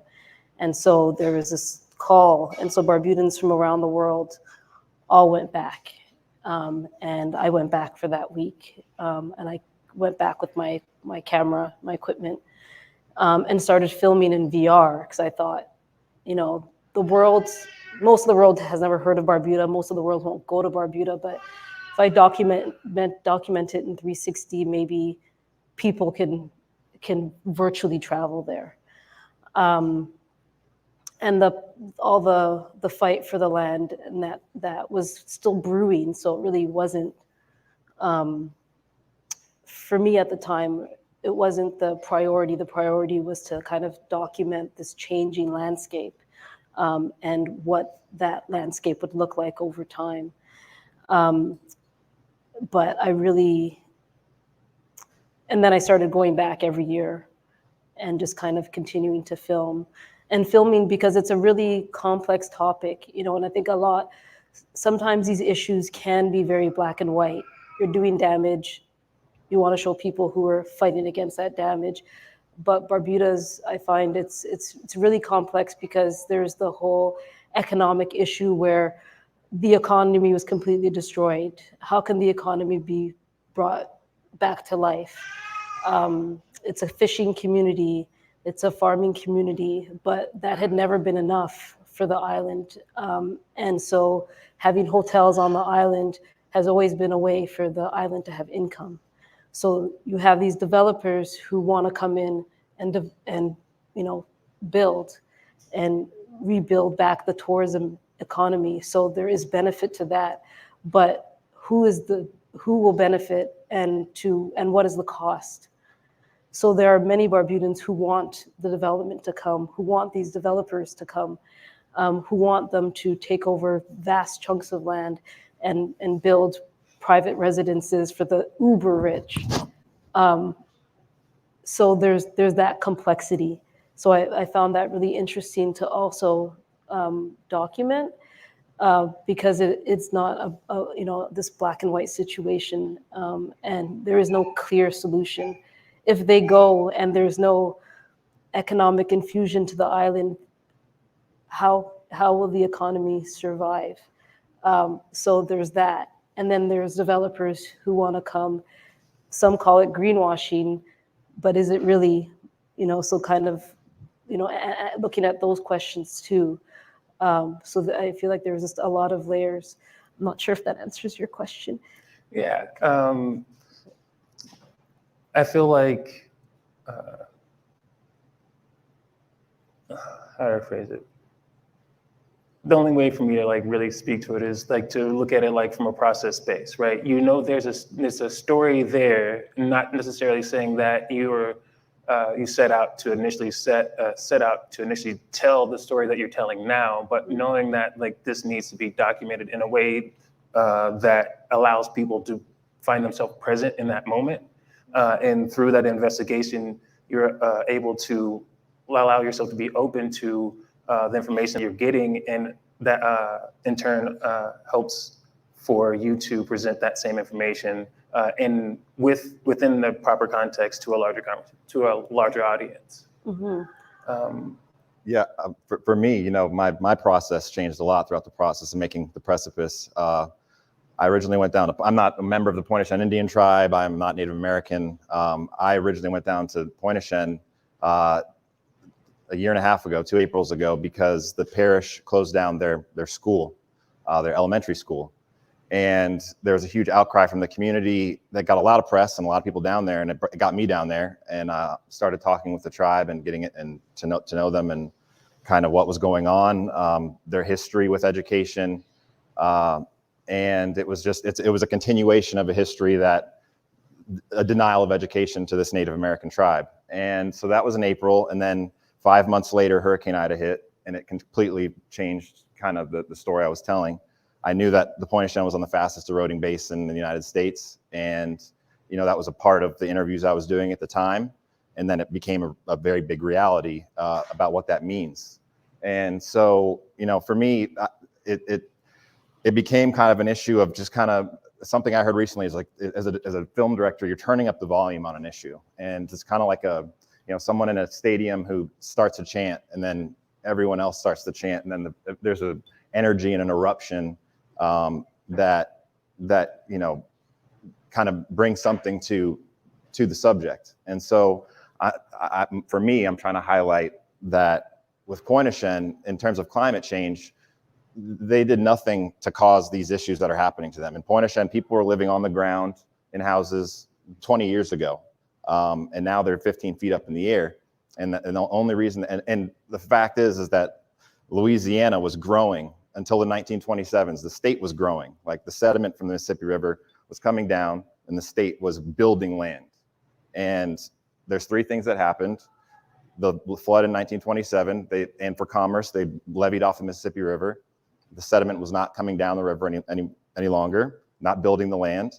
And then in the 30s, the oil and gas companies start coming into Louisiana, and they start cutting pipeline canals and just canals to bring equipment through the land. In Pointe-au-Tremont, you just see them all over the place.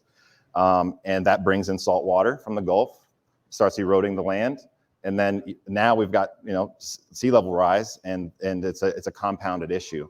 So I'm just trying to turn the volume up on that. Like, this is not something they created. That's why I start the trailer with, you know, what do you ask someone who says you shouldn't live here? It's like, our people have been here since 900, year 900. Artifacts go back to 900. Why in 2022 do we have to leave now because of things that we haven't caused? So it's just turning up the volume on those issues. Thank you. Yeah. So growing up in Eastern North Carolina and not knowing about Princeville, like my proximity to my own history really made me come face to face with how intentional and how buried deep our history is, right? Like, I grew up in North Carolina. I went to public school. I went to public school for university, and no one ever talked about Princeville. So when I started working on Freedom Hill, and my friends are like, well, what are you doing? I'm like, oh, I'm working on a movie about environmental racism washing away the first town charter by Black folks. And they're like, oh, where is that? I'm like, home. None of us knew. My main character in Freedom Hill didn't know that Princeville, where she grew up, born and raised, her entire family, generations, did not know that it was the first town chartered by Black people until they had to organize to put up a sign, right? So growing up, there was no signage about it. There are no historical markers. And when I learned that part, and then I added on the environmental racism component that I learned, again, as a young person, I just knew that Kinston flooded all the time, and we didn't have lights for weeks. Like, we didn't have power for weeks. That's all I knew. And I thought, like, oh, we exist, you know, the Neuse River runs through Kinston, North Carolina. When I say that, it's like, yes, there's a river called the Neuse River that runs through Kinston. And so I always thought, okay, we're just close to the river. And people will hear Princeville, and they're like, oh, well, they built up this community in a floodplain. Once you start tracking back, like, well, why did the first town by Black people have to be built in a floodplain? Because that's the only land they could purchase after the Civil War, right? And so I felt like when I learned these 2 things, I needed to yell it to the rooftops, because I felt bamboozled. I felt like, what do you mean this has been kept from me? And then the other part is that when we learn, you know, like, where we come from, I think a film is like my medium to connect the past, present, and the future. And when we learn where we come from, there's a sense of pride and protection. And when I think about how to document climate change or how to document these environmental issues, the history component is so important. There's a Black community in my hometown, Kinston, North Carolina. I didn't learn about this community until an adult, but it was like one of the first self-sufficient Black communities. They had their own like economy going on, Black-owned markets, washed away in '99. There's nothing there. It's just overgrown plots with a lot of crime that happens. I've always thought that that was just the bad part of Kinston. But no, like that's not what that used to be. That's not what that always was. And so I feel film, as we're talking about like using entertainment as a way in, I just felt that I needed to tell this story so that younger generations grew up knowing and didn't grow up how I grew up in Kinston, just kind of like witnessing it, being victim to it, but not really being able to connect it. And so a part of our impact campaign for the film, I ran a youth media camp in Princeville this past summer, where we paid young people to learn how to document their own histories, right? And so I've been jokingly saying it went so well, I have to keep doing it. So the overall picture is that we create and continue to build on this legacy, because it's not that I'm creating it, it's a legacy that exists of Black storytellers. Because if we don't document our own stories, then what happens? I'm 22 before I learned about this history that was in my backyard the entire time. And so hopefully our youth media camp and our youth work continues to kind of like find these buried stories, and young people are the ones telling them. I don't know if that answered your question, but that's fine. No, it most definitely does. And it really pulls me to where I wanted to go, which was essentially to say, you know, everyone has a story to tell. Not everyone's story gets shared, you know, and at some point when you realize that the stories that are your own, of your culture, when they're not being shared and when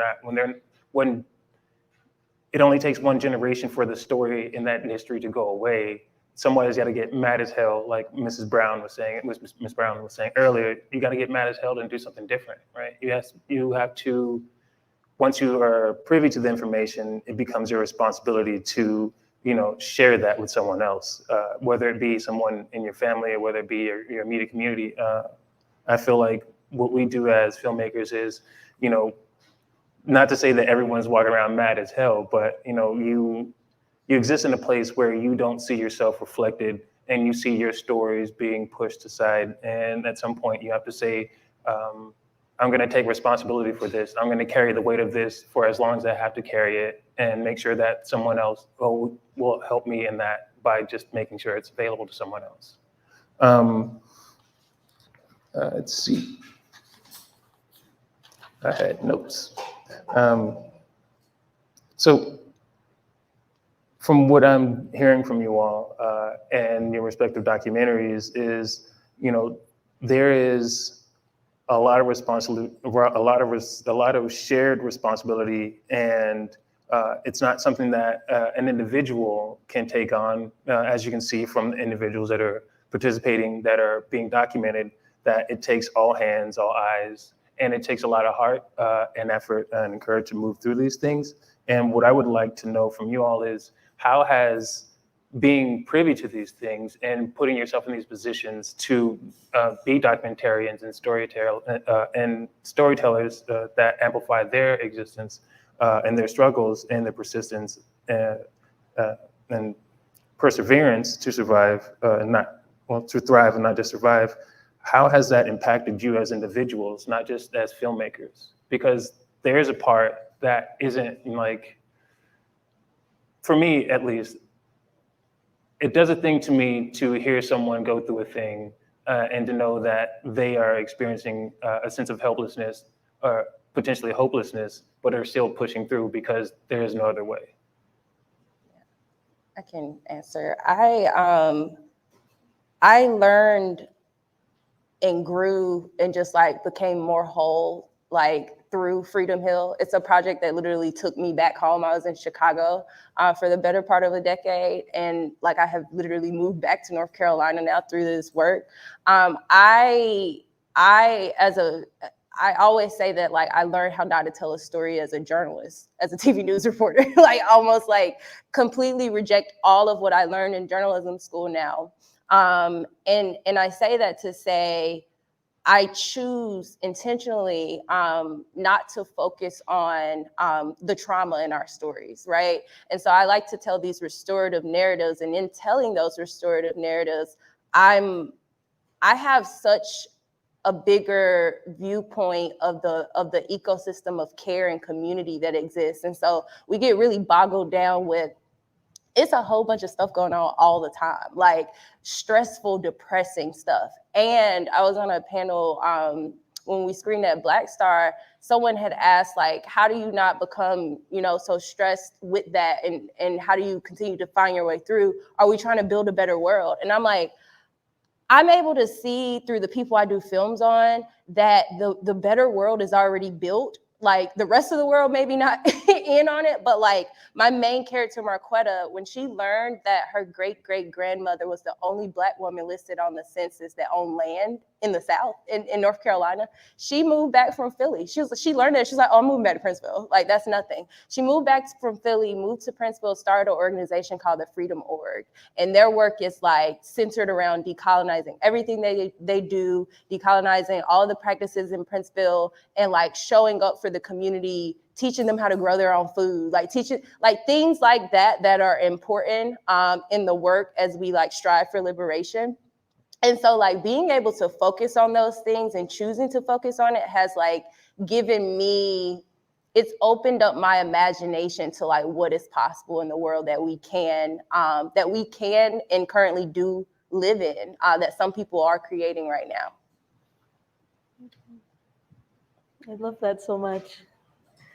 For me, I find, working in social justice, it can get overwhelming from the participants. Sometimes their struggles feel like a lot, and you want to take that on. But I feel like I'm one person, and I have this one skill, and that's my contribution, which is documenting and amplifying their stories. And that's what I can do. Beyond that, I feel like then you're starting to take on a kind of white savior complex, which is not the way I approach storytelling. I find that in my artistic practice in the past years, I've really looked at the idea of documentary filmmaking. I mean, documentary filmmaking started,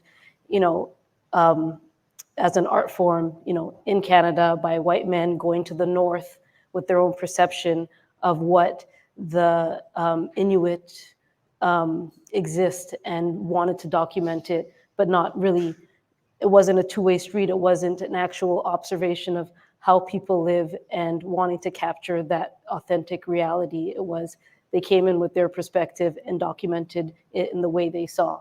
And that is the foundation of this medium. So for me, it's about trying my best to never take that approach. It's really a partnership. I'm really an invited guest into someone's world, and it's my responsibility to kind of be true to their story, and just be, I am a tool for that. And so I find, myself as a filmmaker, myself as a person, I can, not let the difficulties of the people I have the honor to capture, to not kind of let that impede. I mean, it's difficult because, yes, sometimes people, are living in very difficult situations, but I just feel like, I just try to take a hopeful, perspective of, hopefully my little bit will assist with the change, but it's not just me. There are many others, and there are many avenues that can also assist. Yeah, and for me, it's definitely challenging work. emotionally challenging, but documentary filmmaking, for one thing, has taught me that human beings have more similarities than differences, no matter how different in cultures or where they live. And as a documentary filmmaker, you're highlighting the similarities and the personal stories that people have that can resonate with people across the world. And so that gives me hope that, I think that we think that we're so much different than each other, but when you go down and you go into people's homes and have really personal and intimate conversations with them, you learn that they're just like the other person you interviewed, somewhere completely different. And so that gives me hope that we might be able to find some common ground to address these issues in a realistic way and kind of just relay the information that people can relate to. Yeah. Well, thank you. Earlier in I believe it was the first panel, they were trying to, as they were wrapping, they were trying to figure out what would be considered a win. And I would like to pose the same question, like, what would be the best possible outcome from the productions that you all produce and the stories that you're telling? And what is, I guess, what would be, I guess that's it. Like, what? I like that question. What is the best possible win? For me, I believe that like documentary and film can be used as an entry point, just like step 0 into a community, into the different types of work that can spin out of the film itself. So it's really important for me to do impact work alongside filmmaking. And this summer, I mean, my students thought that we had this major production budget. They didn't know it was my bank account. And like when I went to the bank and got their checks at the end of the year, it was like the best $5,000 I had ever spent. And that was a win for me. And I say like the more money I could raise, the more money I could literally use film as an excuse to just put it into the pockets of community members. Like another part of our impact campaign is to families can fill out an interest form to host an intimate screening of the film, and we'll give them like $500 worth of groceries for the month. Like just using, those are wins to me. Like, and they don't have to be like huge wins. I'm like looking at wins in the community, like one additional person who now knows about this really rich history in North Carolina, who's gonna go tell like their little cousin about it. And then there's that pride that happens that like, this is where we come from. It has not always been this. Because if you go to Princeville now, it looks like the hurricane happened last week. We're talking about a hurricane in 2016 that displaced people who were already displaced from 1999. And so Princeville, yeah, that's a win, to not go on a rant, but that's a win for me. Like when people learn about our history in Eastern North Carolina, and as much transformation that can take place from the film itself, that we can kind of drive as a production, that's always a win for me. I believe that like if you're going into a community to tell this story, then hopefully you're contributing to the work that's making that community better, and you're not leaving it the same way you found it. Thank you. Yeah, I would say a win for me would be, there are wins in my film in terms of that the school that brought me down there that was closed through the process of making of the film. We released a show because the tribe is not federally recognized. They're trying to get their federal recognition. And we put out a short program on LPB about the tribe. And that was watched by senators and congressmen, apparently, because when the tribe went to the state legislature to reopen their school and get a French immersion school in Pointe-aux-Chenes, the congressmen were pointing to what they watched and learned about the tribe, and they passed the tribe getting a French immersion school with no nay votes. So it's things like that where you see the work in action, and and whether that's, helping, just get the word out that these people exist, that this tribe exists, that they are there, they've been there, and they shouldn't have to move anywhere else, or whether it's helping them, get the word out that why an elementary school is needed in a town. Those are the wins that, really make the work worth it. Mm-hmm. Mm. And for me, I think it comes in twofold because I'm still making this film. So for me, in the process of making the film, a win for me would be, because I'm interviewing people from all spectrums, is just to have them rethink their role, in the, the larger picture. As I interview developers, will they question, their approach? Will they reach out to the community? Will they listen to the community?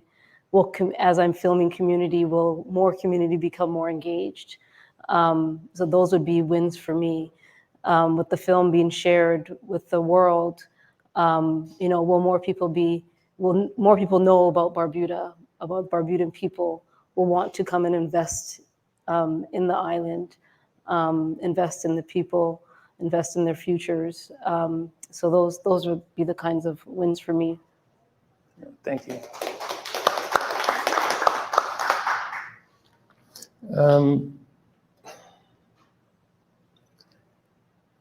I was having a conversation earlier with Candace, and she made mention of like 16-year-old self. And for me, I didn't even imagine I'd get old, right?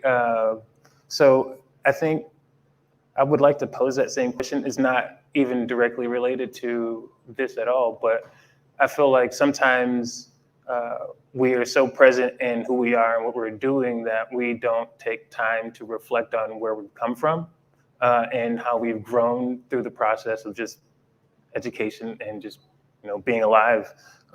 So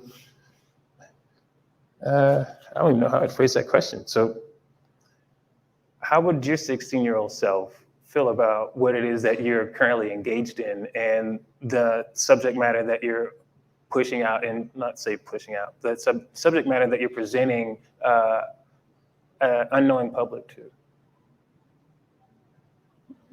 My 16-year-old self probably couldn't believe it because both my parents were journalists, and I said I was never going to become a journalist. So he'd be like, dude, what happened? But I guess it's just, my 16-year-old self would probably be pretty proud as well, just because it's taken me a lot of different places I never thought I would have gone filmmaking. It's brought me in front of a lot of amazing people that I never would have met otherwise. And it's truly an honor to be able to sit down with those people and tell these stories. And so I think that my 16-year-old self would be pretty happy. Mm-hmm. Yeah, I pretty much agree. When I'm at 16, I had no clue what I wanted to do with my life besides track. I was a track athlete, and that took me to New Orleans on a scholarship, and that was my tunnel vision. Beyond that, I wasn't sure, but I liked computers. So I think my 16-year-old self would be pretty down, proud of this journey I've been taking. Over the past, I don't want to say how many years, but a few decades. So, yeah. Yeah, I've been talking a lot to my 16-year-old self, trying to heal my inner child. But I always knew I wanted to tell stories. I said I wanted to be a storyteller, and people around me, like in high school, they gave me journalism. I was directed toward the newspaper. By the time I graduated college, I was on the side of the road covering Lord knows what. And I'm like, this is not what I meant. These are not the type of stories I want to tell. So I think that my 16-year-old self would be so proud that I found the medium I was looking for. And again, I'm sorry I keep talking about this camp, but again, a part of our impact campaign was really built around 16-year-old Rosita.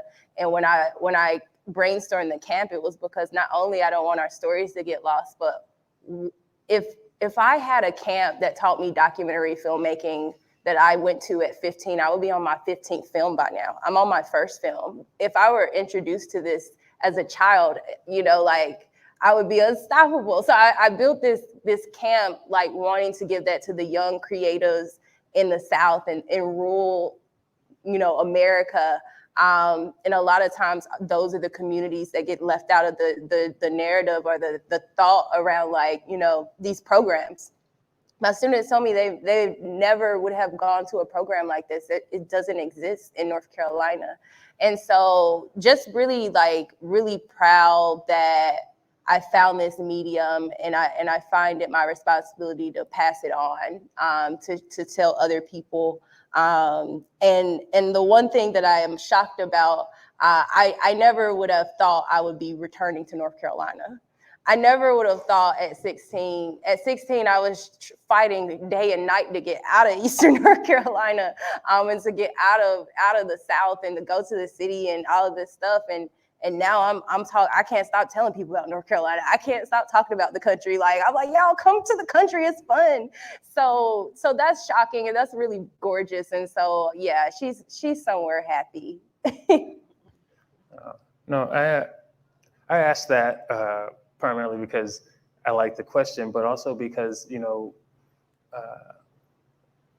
like Ms. Brown was saying earlier, you know, she's been doing this since she was 12. You know, there is, you know, everyone has an entry point that takes place at some point in their life, but, you know, I feel it's really important to engage people where they are, no matter what age they are, and let everyone know that, like, you know, you have just as much agency where you are in your immediate environment as you do in the world, because what you do on that small scale, whatever scale you start on, it has an impact that ripples out from your community and from your immediate environment.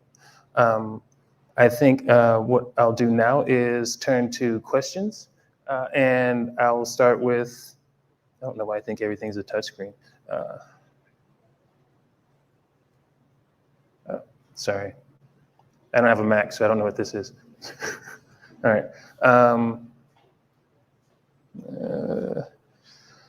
First question online is, how do you all get funding to make your films? Oh man, I just started laughing. When I was pitching Freedom Hill, I was actually really, as this was my first film, I was really like bright-eyed, bushy-tailed. I thought, like, I'm doing a film. Hey y'all, I want to do a film about environmental racism in the South. Yeah, you know, it's give me the money to do this.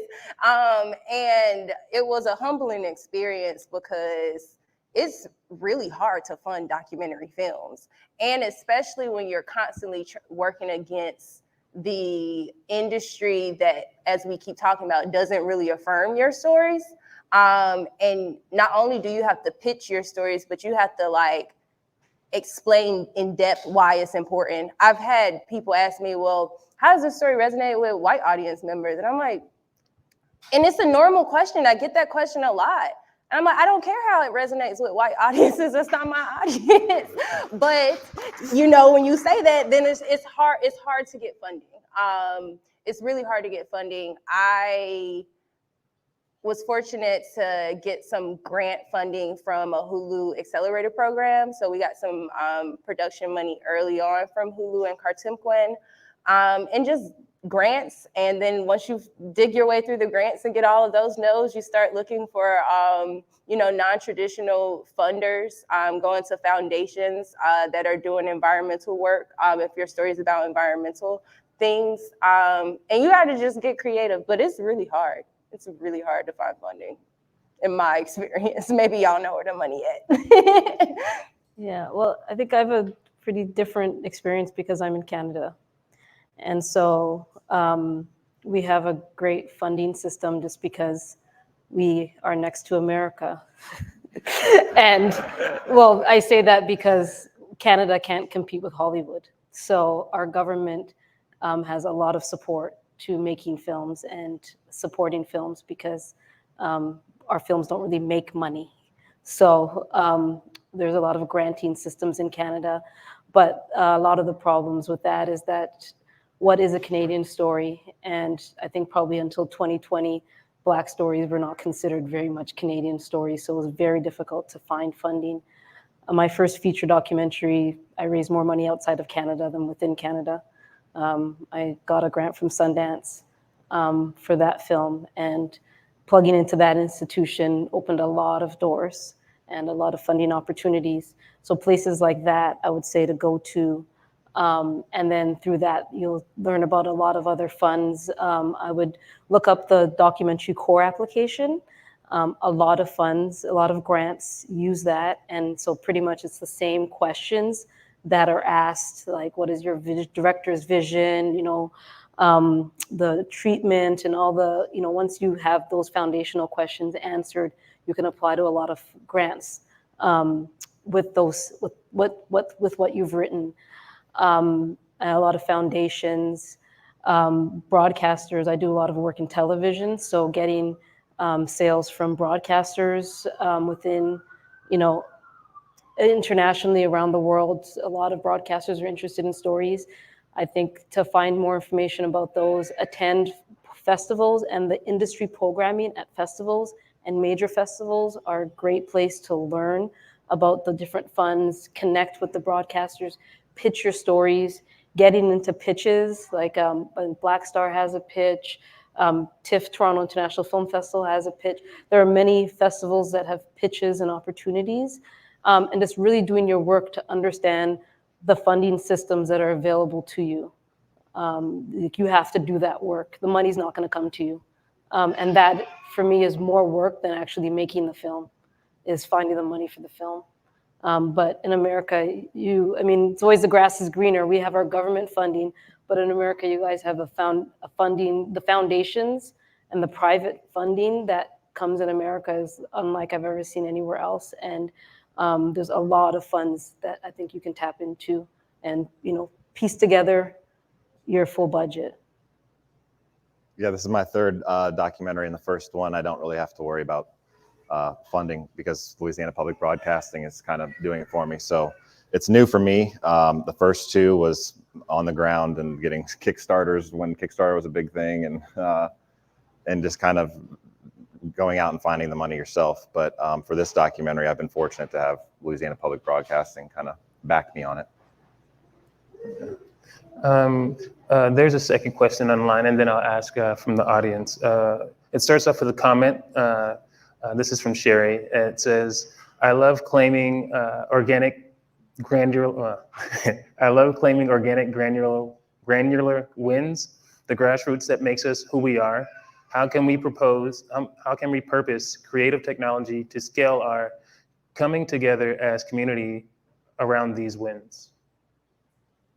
So, in essence, what I imagine the question is asking, within the context that you've all placed the wins from your respective documentaries and process, how can we rally behind what it is that you're doing to amplify what it is that has been done already to propel us into the future where those things aren't necessarily things that we have to take up?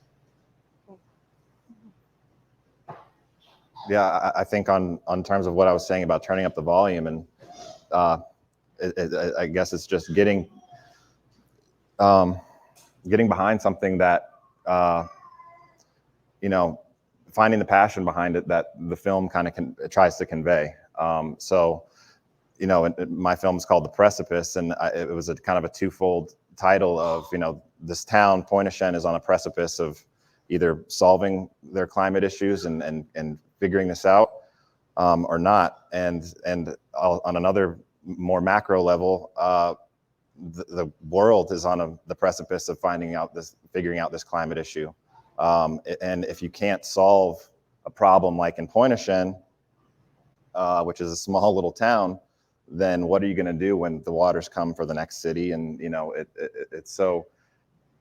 I think is when you turn up that volume on those issues and you get people excited about something, it kind of shifts the focus. And I think that is what we need to do, is just kind of shift the focus from the messaging of climate change is real to this is what you need to do about it. This is the messaging we need to get out there, and on an individual level, but also change the messaging to.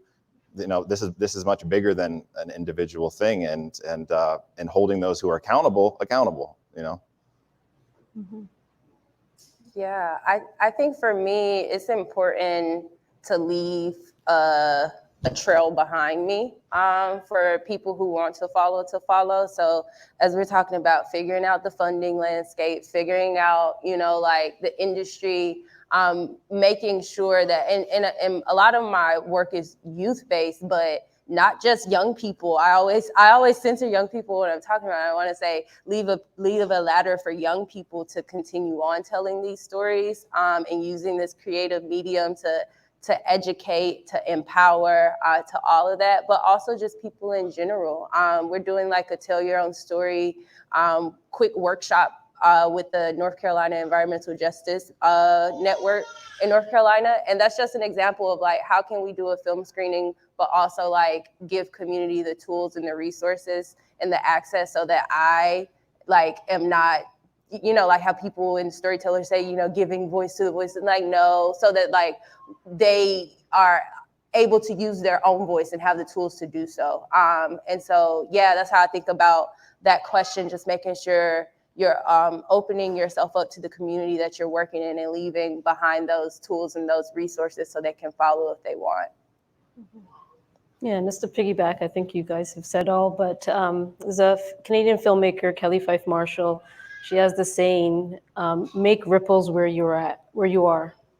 And I think we all have the ability to do that, make the ripples in however we can, do the action, in your community, in your space, with the tools you have, with your capacity. If any of our stories speak to you, follow us, catch our films, support the impact campaigns, and, have that as being the starting point. And take it upon yourself to, take what action you can. All right. If there are any questions from the audience, we would ask that you come up to the mic. No one wasn't in?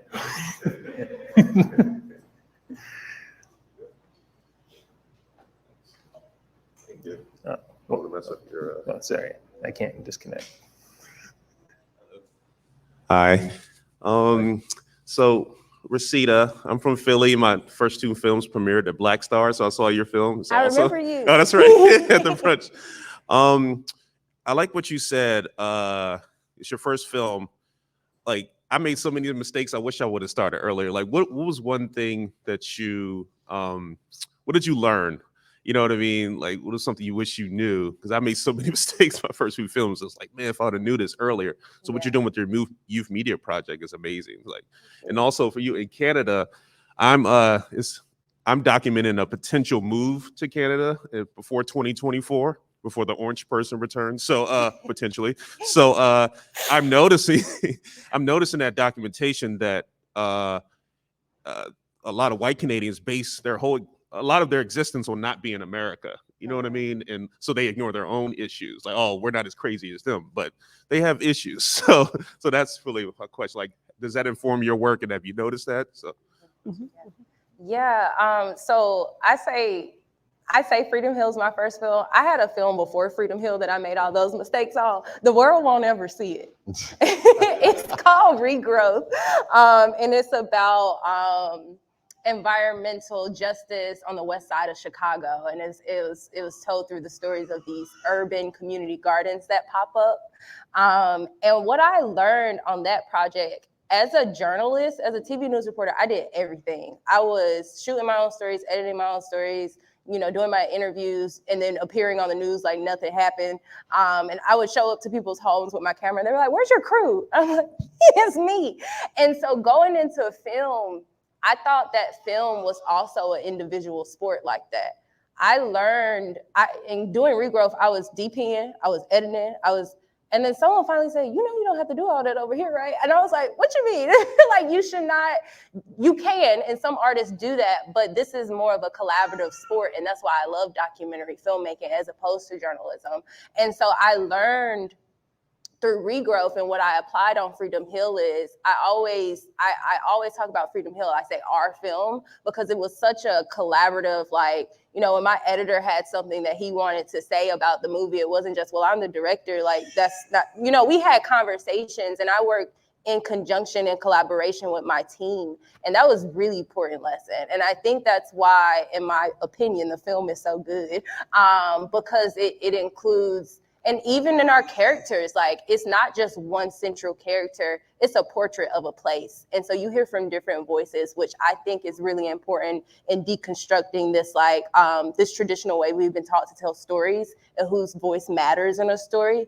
And so, yeah, I learned all of that, like, before and applied it to Freedom Hill. Oh, Canada.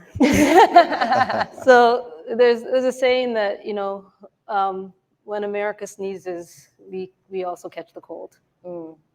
And so, you know, 2025, we might have the cousin to the orange lead our country. So, you know, like, you know, in 2020, when, you know, the murder of George Floyd happened, there was a rude awakening in Canada as well. Because, yeah, we like to say, oh, we're not that racist, we're not this, we're not that. But we have been, Black people and Indigenous people and people of color in Canada have been experiencing that our whole lives. And, you know, to the point where there's a thing called a Heritage Minute in Canada, which is a 1-minute short film that dramatizes a historic moment in Canadian history. And these are like, you know, it's kind of, it's something that we've all grown up with, and it's, you know, kind of part of our heritage. Well, my production company made one last year, and it was the first one to ever be made to recognize that slavery existed in Canada. Oh, wow. And pretty much up until that, you can still talk to an average person who will deny that slavery existed in Canada. The first Europeans came to Canada with enslaved Africans. The history of Europeans in Canada has always existed with the enslavement of Africans and the persecution of Indigenous people. And there's this idea that Canada is this promised land. It was the you know, Underground Railroad was in Canada, where, you know, enslaved Black people from America would come and seek refuge. Yeah, that happened, but that only happened from 1834, when slavery became illegal in Canada. So we only had 30-year difference from America. You know, yes, we did not have Jim Crow, but we still had the same things. Like, it wasn't until the early 1900s that Black people were allowed to actually get degrees in medicine or law. So our history of racism is deeply rooted, but it's just not in your face. And I'm not sure which is worse. You know, so yeah, Canada, you know, there's many things. I mean, we also don't have, you know, the same, you know, gun laws. So there's the level of safety and interactions with racist people are at a different level. But, you know, our police force, you know, we still have our issues. As people were protesting for George Floyd in America, we were protesting for Regis, what's her last name? Regis Pertinsky-Paquette, who was a young Black woman who was going through a mental health crisis, and the police came to intervene, and somehow she fell from a 15-story window to the ground. And 3 weeks after that, that same thing happened to another Black male in another part of Southern Ontario. And 2 years prior to that, in one of my films, I documented a case of a young Black male who the exact same thing happened. So to me, there's, you know, there's too many similarities between America and Canada, and there's a lot of denial of what that interaction is in Canada. But, you know, we also don't have this, there's a different degree of this red wave and all of these things happen. It's, yeah, like I said, when America sneezes, we catch the cold, because the same thing, I see MAGA hats in Canada. You know, there's the same fear of, you know, power shifting. Like Toronto, I think, is on the verge of having a larger population of people of color than white people. You know, so there are these things that are happening. So, you know, the grass isn't greener, but there are different opportunities, and the way things are expressed do happen in different ways. There are many ways that things are more progressive here. There are many ways things are more progressive in Canada. But yeah, the struggle is real on all sides. We have time for one more question from the audience. Let's do it.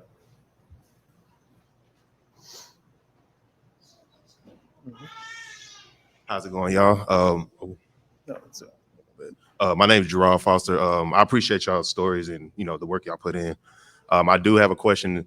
If y'all do plan to, at the completion of y'all's project, do you plan on following up on the process and the progress of the areas that y'all are filming?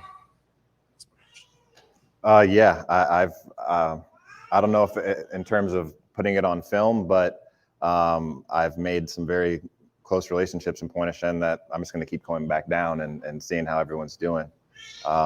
Whether or not I document it or not, I'll always go down to Pointe-aux-Chenes and go eat some pot fried crabs and hang out on the bayou. So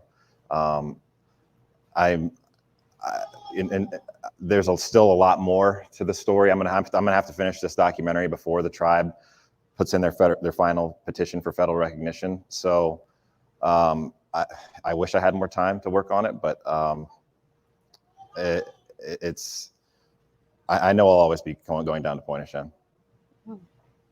Well, Barbuda is kind of like my second home. So, it's my husband's family's all there. We go back, and just really try to instill it in our kids so they understand their heritage and they get that love, which I feel like it's already growing in them. In terms of other stories, we'll see what the future holds. Just want to finish this one, and I'm sure there'll be many other ways of documenting the culture, or not, or just experiencing it. We'll see. Freedom Hill's finished. It's screening tomorrow, y'all. Please go see it at 4 o'clock in the Shorts block. I'm from Eastern North Carolina, so that's home. I will always be in Eastern North Carolina. I found myself driving to Princeville in the middle of a hurricane in September. I can't even remember the name of that hurricane now, but there was a hurricane that was in the Atlantic in September.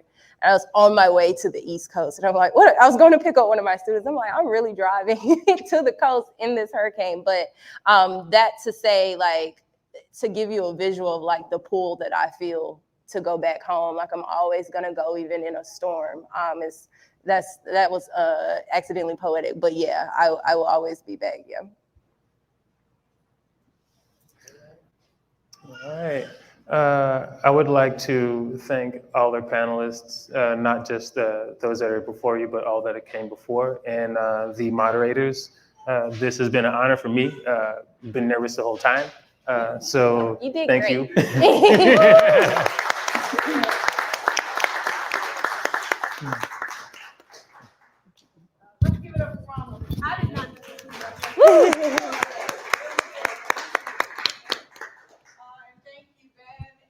Gotti and Rosita, I every time I come to sessions and I hear filmmakers talk, I'm just constantly learning and trying to figure out how can we help, how can we support. So one of the things that we can do right now, which is we like to take care of our makers. So we have lunch for y'all right now. And we're gonna, although the problem of course is we only have 30 minutes, we're not gonna have our full lunch because we are running behind, but we're gonna do 30 minutes. And then I hope that everyone stays for the breakout sessions because this is really where you get an opportunity to just open up your creativity. And I think as one of the panelists from the last panel, the virtual panel said, we want you all to create. We need to hear from you. You need to, we want your stories. I'm not telling you what to create. I want you to bring your stories to us. All right. So we really want to encourage you to have some fun and create and engage and come up with new ideas and ways to which you can engage with audiences or platforms, et cetera. So with that said, we're going to go ahead and have lunch, right? And I'll see y'all here in 30 minutes.